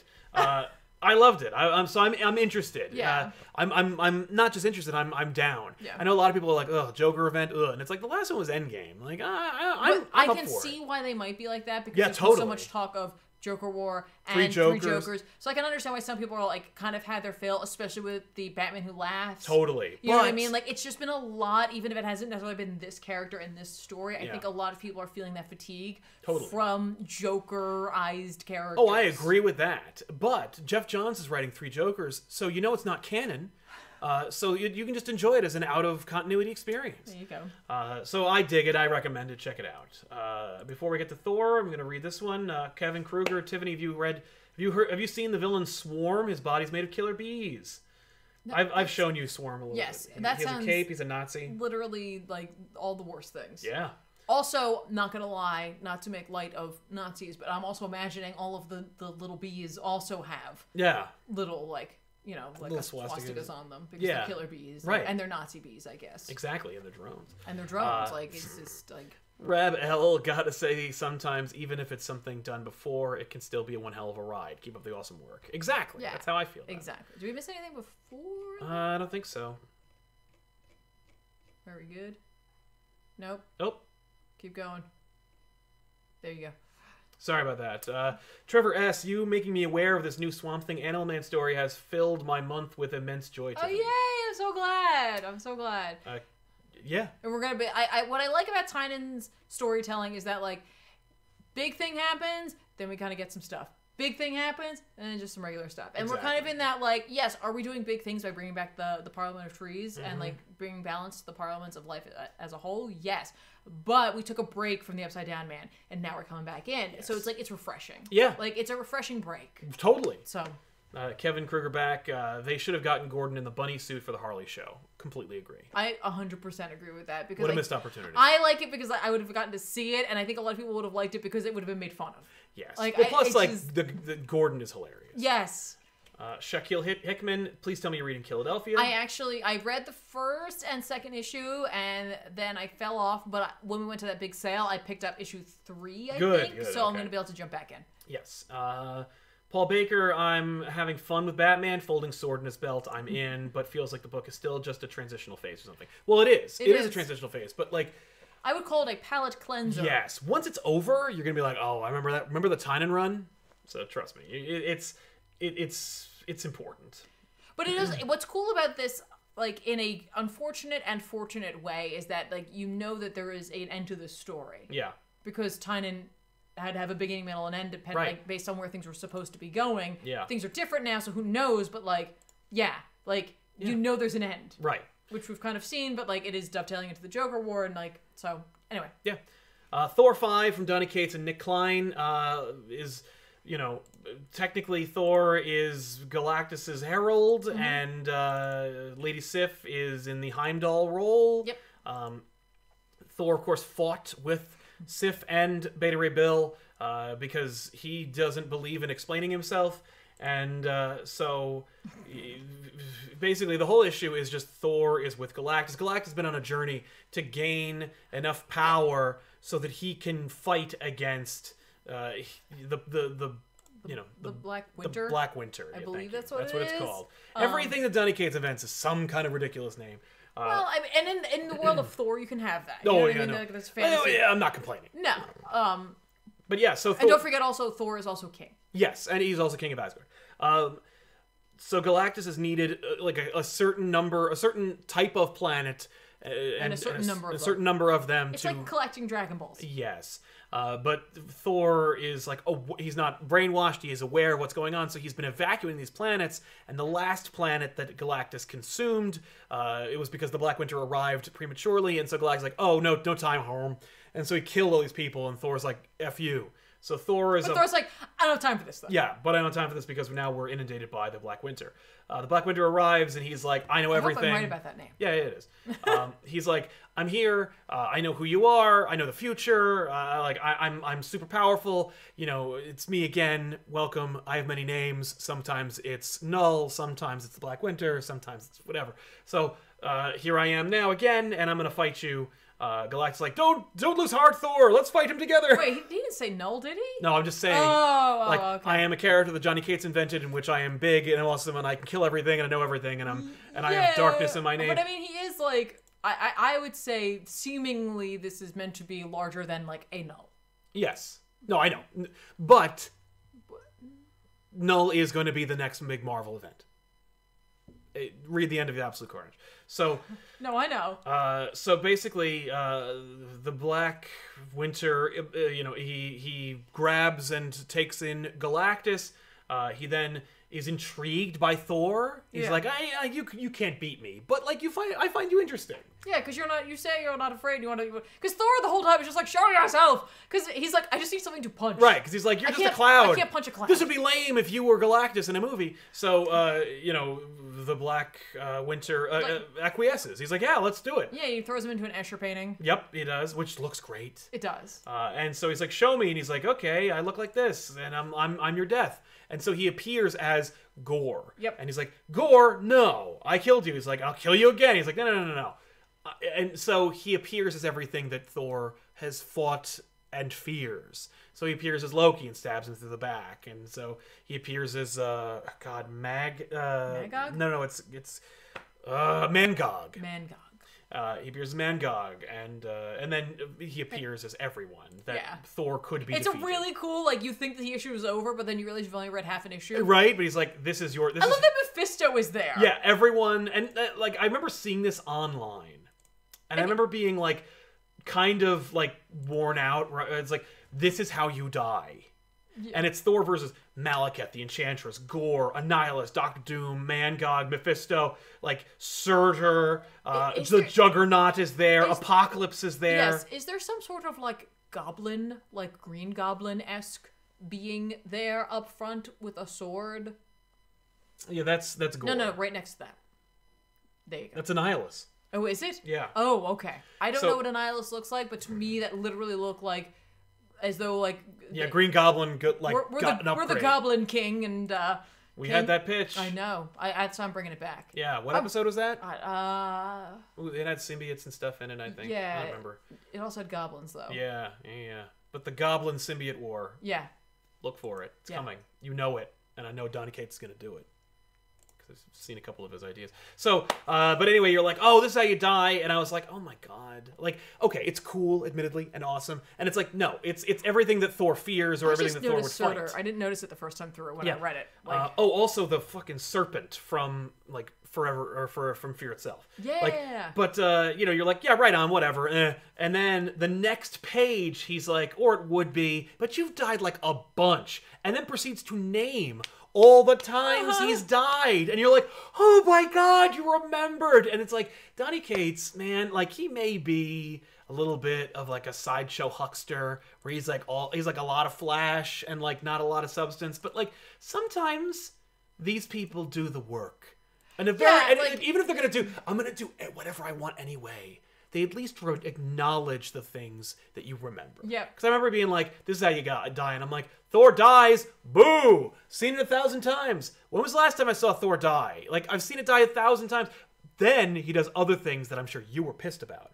Where he's like, I saw the end with you with one arm and one eye, and you're back to back with Loki. And that's not going to happen anymore. Yeah, that kind of pissed me off a little bit, that like... He undid Aaron's and I get it, but like Aaron's was kind of just like almost like a Dark Knight Returns kind of thing, where it's like, it could happen. It could happen. It could happen. But let's just assume that's the true origin. Right, but it just finished up, and like... And Kate's like, it's not going to happen. Kate's has done that before. Yes. Where like he's charged, and I feel like it has to come from up on high. Yes. Because like he's the one that gave Strange back his magic. Like yeah, that. I could see it, just Kate's did it. Like Kate's just does whatever he wants. Well, again, I that one with Strange where it was like, it was probably like get Strange's magic back. Just figure it out. And it had to do with Thor's. But it's also Aaron. Yeah, he also undid what Aaron had done. Mm-hmm. I don't know. Yeah. Like, I didn't care for that, and I'm not saying that like, I obviously knew when I was reading that I was like, that was a possible future for Thor. Yes. But it is also like... But it just happened. It just happened. He's like, it's not gonna happen. Yeah, and I'm like, that sucks. Yes. But he also says that, like, but he does it in a way to say, there is something killing your destiny. Like, and your children. And is going out, like, after you specifically. And, like, would you like to see how it truly ends? Yeah. And he doesn't show them, but, like, they fight. And Galactus is like, okay, let's do this. We're gonna rumble. Yeah, because Thor uses, like, the God Blast. Yeah, and he's the just like, God Blast. Well, I love that, like, and this is kind of cool for Thor to be like, if I'm going down, I'm gonna take you with me as much as I can. Yeah, you're gonna remember me. Yeah, they're gonna sing my stories. Yep. So the Black Winter reveals himself, or at least takes on a form, and it's Thor. Yeah. He's just like, you're cool. Which, by the way, I think this costume looks really cool like this. On that. Yes, it does. It looks way better on Black Winter than it does on Thor. Yeah, like it's just, this is a good look. Yes. But I like that, where he's like, it's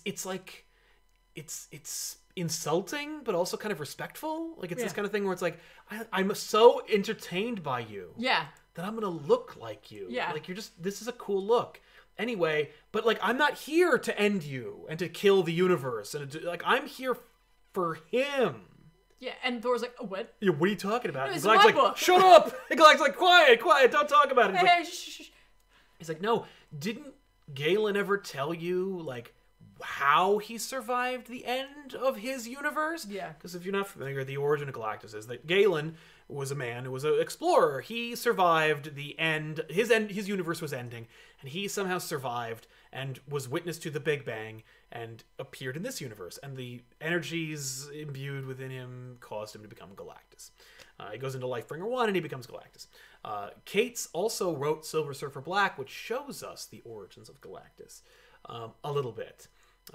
And Cates also shows us that at the birthing of Galactus, we also have Null. So clearly, this is part of Cates' Hickman-esque not retelling, but like his epic. Yeah. He is setting shit up. Yeah, he's like tying like, you know, the symbiotes, Cosmic Ghost Rider, the symbiotes, and Thor, Galactus, Null, Silver Surfer. It's all connected. Yeah. There's no way it's not.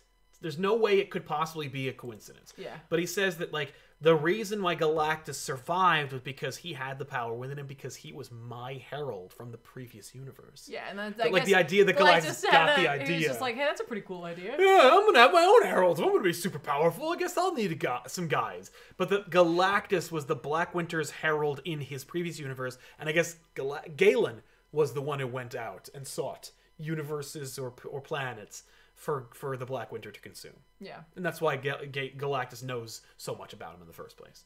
But the new origin for Galactus is such that Galactus was himself a herald as well from the previous universe. And now the Black Winter's like, well, I need you. Like, you need to come home and get back to work. And it reminds me very much of like when Galactus would go to Silver Surfer and be like, I need you to come back. Like it never worked out with the other heralds. So there you go. That's the new true origin of Galactus, or at least so much as from a big villain who should be a liar. But you know, he's already said some truths when he reveals like the stuff from Aaron's run. So you kind of have to take it at face value, at least in the context of the story. But yeah, so and it's also kind of fun visually. Maybe he's mentioning that like it'll undo it, but maybe at the end it won't undo it. It probably won't. It won't it'll Thor's course will go back to where it should be. I mean, that's not a bright future. No. It is at the end, kind of. So maybe it's for the best. It just seemed so weird to undo it so quickly. Yeah. Well, and it could be that he's just like, well, I just needed to do this. Right. Sorry. I have to address this. Well, I need to get rid of it because there needs to be tension. If you know that's the definitive end for Thor. Yeah. Then you know he'll never die at any point. But like that I always took that as like that's one of those like Thor is a story of myth and legend, and so myth and legend, when told over and over again, is always skewed ever so slightly. You know what I mean? And so, like, if you take it like that, you don't know if that's the definitive end because you don't know if it's accurate. Right. You might have an unreliable narrator. Yeah.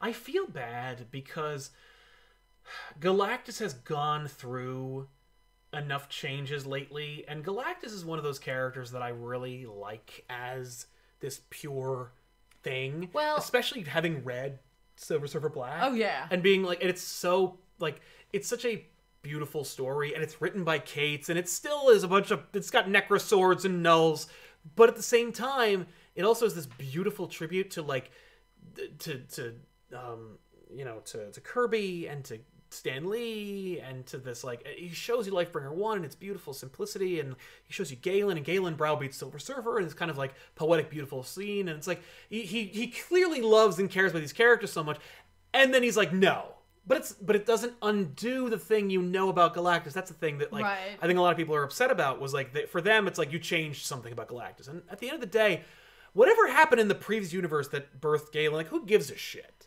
Yeah, it doesn't matter. It's coming home to roost, and it's changing the nature of Galactus. Right, and maybe what they don't like is that, like, Galactus has, like, a master. Right, and I don't like that either. And, like, you know, like, he shouldn't, like, you know what I mean? Yeah. Like, there shouldn't be that kind of power over him. No, but, like, they're gonna kill it anyway, so why not? Also, I would guess that if and when the MCU decides that Galactus should be in there, they'll probably want to make sure that Galactus is back to a status quo. Like, normalized status quo. Yes, absolutely. I don't know. Yeah, I don't know. I don't want to rely on that. I don't like relying on the MCU to fix our problems.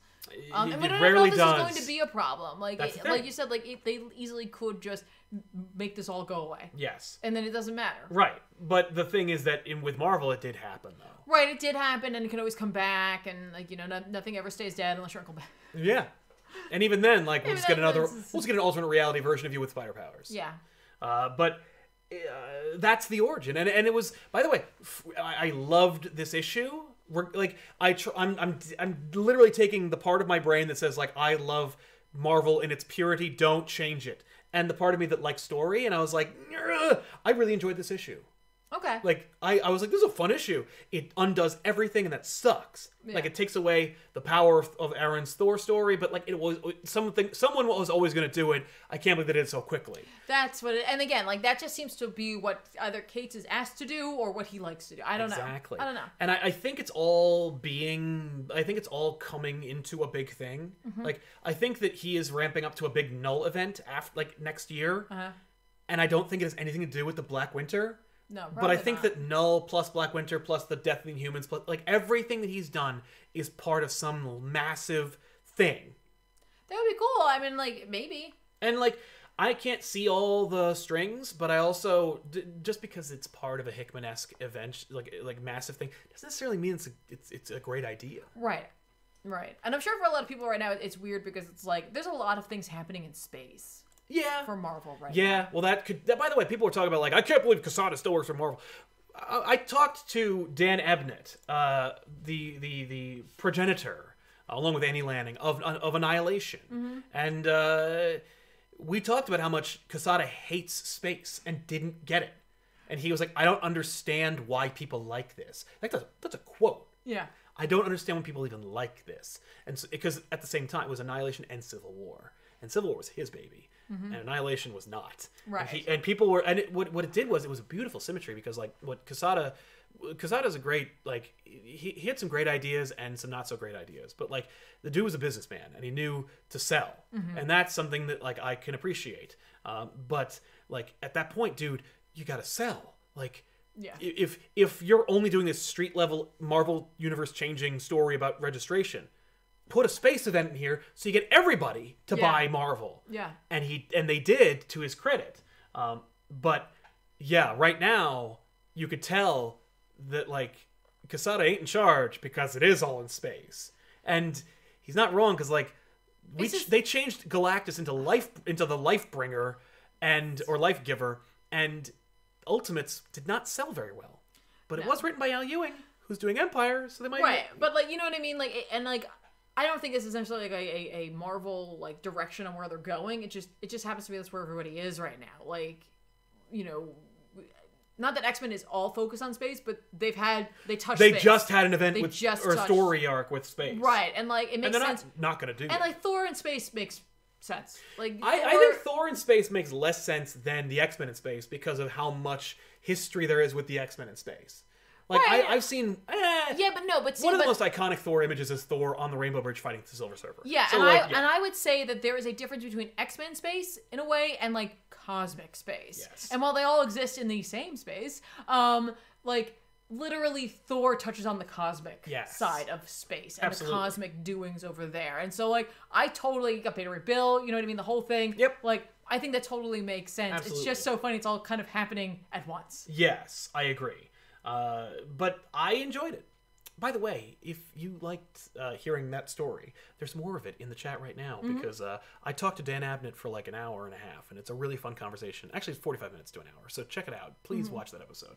But anyway, I recommend it. I think it's a fun read, and I think it's important to what's going to happen. Right. And I do understand a lot of folk who, I think there are a lot of like passionate, not passionate. I think there's a lot of like split on this book. I think for some people this is not the Thor they wanted. No, from Cates, and it was I not can the one I was understand that. expecting. Right, and I think that like for them they're just gonna kind of wait this one out. And I think for a lot of people they really dig where this is going. And yes, so like I don't envy those who are on the other side of this. Like, you know, I wasn't a big fan, super huge fan of Cates' run on Strange. No, you weren't. But you know, I liked it better than Hopeless and what Wade was doing.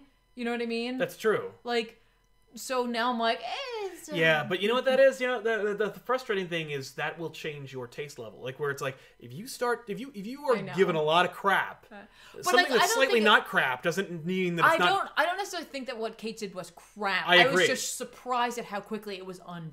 And so at the time I was like, I can't believe they're doing this. No, yeah, totally. But like I can't blame that on him because I don't know where that came from. Yeah. You know, like I think he wrote a very competent story, and so like I really can't. Well, the fact is like, and the whole like Century thing was cool. Yes, his Century story, which was basically just Marvel Man. But well, no, but I meant like, yeah, like I think, yeah. Anyway, But let's jump into some super chats. Denial, I read Thor and I'm officially done. Between this and Mighty Mega Magic Moon Knight and Avengers, I feel like these writers are just throwing out half-baked ideas and hoping the readers will just roll with it. I hear what you're saying. I think there is more to the Moon Knight story. Like, we haven't even seen the next issue, so we don't know. Tiffany, your theory? My theory is that it is actually different Moon Knights. Like, it's Moon Knights from different parts of his past, and that's why he comes dressed differently. And so if so, the reason he's so powerful is because there's clearly some sort of supernatural element involved with that to make that happen, and not just having multiple personalities. Like, I think there's something more powering this. Yeah. Yeah. I agree. It's exceptionally jarring. Yes. I misunderstood your theory, and I thought it was that Khonshu / Moon Knight enlisted multiple characters. Oh, and that could be it, like too. Shang-Chi fought Iron Fist in a Moon Knight costume. That would be that. Like, there's baller. a bunch of people in Moon Knight's camp that are like equals to those characters, and that's like, Mark Spector could not beat Danny Rand in a fist fight, but Shang-Chi might. Right. And if you put him in a Moon Knight costume, he's never going to know the difference. Yeah. And that's like, and Aaron was capitalizing on the idea of there being so many different Moon Knight costumes. Right. And it's like, and you get to play with it. But that's what Aaron does. And I remember complaining about this the other day. Maybe it's just Khonshu directly. Right. Just puppeteering different. Well, like just filling in the Moon Knight roles. Go ahead, beat a god. Yeah, you can't. I mean, I've been waiting for this forever. I really want to see this happen, where like Strange and Mark are talking. He talks about like the god of the moon. He's like, and he talks about Khonshu, and he's like, Khonshu, and Khonshu is not a god. But he is, like, historically. I know, he but is. like the god of the moon, like that he's not a god. He's like a demon. That he's like been impersonating a god the whole time. Right. That like Khonshu is not one to be worshipped. It's the ring twist, but just like, You were supposed to help him. You put on a moon costume and help him? Have you met him yet? You're supposed to leave him in the well. Have you seen the bird skull? Didn't that tip you off? That's not good. That he's a creepy asshole? But so that's it. That's it. Do you have any recommendations? I didn't even look. I did. There's not much. Because is Marvel still on their Yeah. No, I thought it wasn't. I thought this week was this week. Yeah. I just made a sound that was like borderline Willy Wonka. Yeah. Now I'm looking at the first, and I'm not seeing much. Oh, hey, Reaver, I picked up a bunch of that series. Yeah, that's right. Yeah. How do you read so fast? It's the covers. You look at the covers. No, I look at the name. Well, you're wasting time. What? You gotta look at the covers and go like, do I know that? No? Okay, moving on. I'm gonna have to look at this later. Yeah, it's very sparse. Anyway, I actually got on the comic list thing. Oh, nice! Hooray! I did it. But yeah, there's a lot of interesting stuff happening in comics again. Hopefully, you're still reading them. Welcome back if you took a break during the break. Let's see. There's so much more. Oh, before we do get into the recommendations, I do want to just reiterate. If you are in any way interested in indie comics or in like a different kind of style, you should check out TKO Productions. Check the link in the description below this video or in the chat if you're watching this live in the top pinned comment. If you use ComicPop 20, you can save 20% off of your order. You can get a whole bunch of neat stuff if you prefer floppies. Order the floppies, you'll get them in a special collector's case. If you like trades, no problem. Got that in trades too because they don't do the monthly thing. It just comes out. Yeah, the books just come out and you just get them. So if you want to read issues 1 through 6, boom, you can binge them. They kind of have that whole approach. I think TK also has a fun YouTube video where they give a whole rundown of how they do it and what they do and how they like come up with their design. Because it's also just a pretty looking book. And if you just want to be on the inside track and you're like, hey, some random book that Jeff Lemire and Gabriel Walta made from some company I've never heard of just got nominated for an Eisner Award. Go check out Sentient because and the rest that TKO has to offer because it's a lot of neat stuff. See what I'm saying? There's not a lot. Well, hang on. I had to go find the Oh, that can't be right. No, that's not. Oh, that's okay. Hang on. But yeah, besides that, check out ComicPop 20 using the promo code. DC's Dead Planet #1 is coming out. Yay! Good. According to this website. Don't at me. That's not from anything. Genuinely speaking, I am very excited about Deceased Dead Planet. I really do love the Deceased universe / unofficial imprint. I don't know why. I think we talked about this before, but like it's just neat. They are saying June 30th. At least some of the previews. That's tomorrow. I don't know. Good. All right. If that'll actually happen, because it's not like I can find like DC saying it. Yeah. Because why would they want to do that? Yeah. But yeah. I don't know. Well, if you would like to help us out, please check out the Dan Abnett interview we did. Someone added me. I see it. Oh, what are they at you at? Remember I said don't add me. That's right. So, yeah. Well, I'm adding you. And also, by the way, guys, I wanted to bring this up, that if you want to continue the conversation, if you don't agree with some of our reviews of the books, head on over to our Discord. A lot of the population is over there, and they have a lot of different opinions on those books. So you can find folk who might agree with you, or just have a good conversation over there. Keep it civil and keep it kind to one another. But you know, our reviews aren't the final say on it. No, keep it going. It's usually our initial reactions. You know, like we're just like, hey, I read the book. I'm going to talk about it. Here it is. But join up with the Discord. There's a weekly book club where you get to vote on what you want to talk about each week, and it's in its own little category over there. You can talk about toys, DC events, Marvel events, movies, action figures, video games, and the like. And if you're still hungry for more, twitch.tv/ComicPop, follow it to see this young lady play video games. You're playing The Last of Us 2. It's a very heart-wrenching game. If you would like more, you can check us out on Instagram.com/ComicPopOfficial and follow us there and get some behind-the-scenes pictures. And, of course, if you want some of the exclusive behind-the-scenes content, go to Patreon.com/ComicPop. It helps us out that way as well. We'll see you guys next time with a new episode, of course, here on Off the Rack. But stay tuned for more, because tomorrow, of course, it will be Elseworlds Exchange. It's another live show. We talk about one topic for an hour. Following day, back issues on Wednesday. And then you never know what's coming out on Thursdays and Fridays. It's all kinds of random stuff. But really looking forward to it. Random stuff. That's what we are, man. Somebody, I saw a conversation online recently where they were talking about explaining the comic channels, and someone called us a fanboy channel, and I am fine with that, because we are not the deep analysis video essay channel. We're not the here's a comic book for free channel. We are the comic book conversation. We're the in-comic shop. Fanboy. Yeah, we are. I'm a fanboy. Right? We're the conversation you have at the comic shop channel. Yeah, so, I would say also, I think that some of the reviews that we do, some of the books that I've covered, I do go in. Oh, in depth, certainly. Oh, and I think that as we do. They don't watch those anymore. Well, that's that's a fair point to say. But yeah, we'll see you guys next time with a new episode. Thanks so much for hanging out with us. Don't forget to like the video, subscribe to the channel for more, and because I was just watching our 75K subscriber live stream. Don't you guys want another one of those? Because I said back then we were doing so well, and I was so high on it that I was like, next one will be 100,000. That was over a year ago, and we're at 86,000. So nope, didn't happen, and it won't happen for a long time. But I still am going to stick to it, because I'm not going to do it now. Like, I'm going to wait. So, if you want it sooner, subscribe. That's it. It's warm in here. It is very warm. We got to get out of here. I can feel my hair is frizzing. Just frizzing. I'm frizzing. Yeah. What do you want to eat after this? I don't know. I just made it. This is a disaster. Yeah, why did you do that? I don't know. Put on your hat. No. All right. Bye, guys. So long.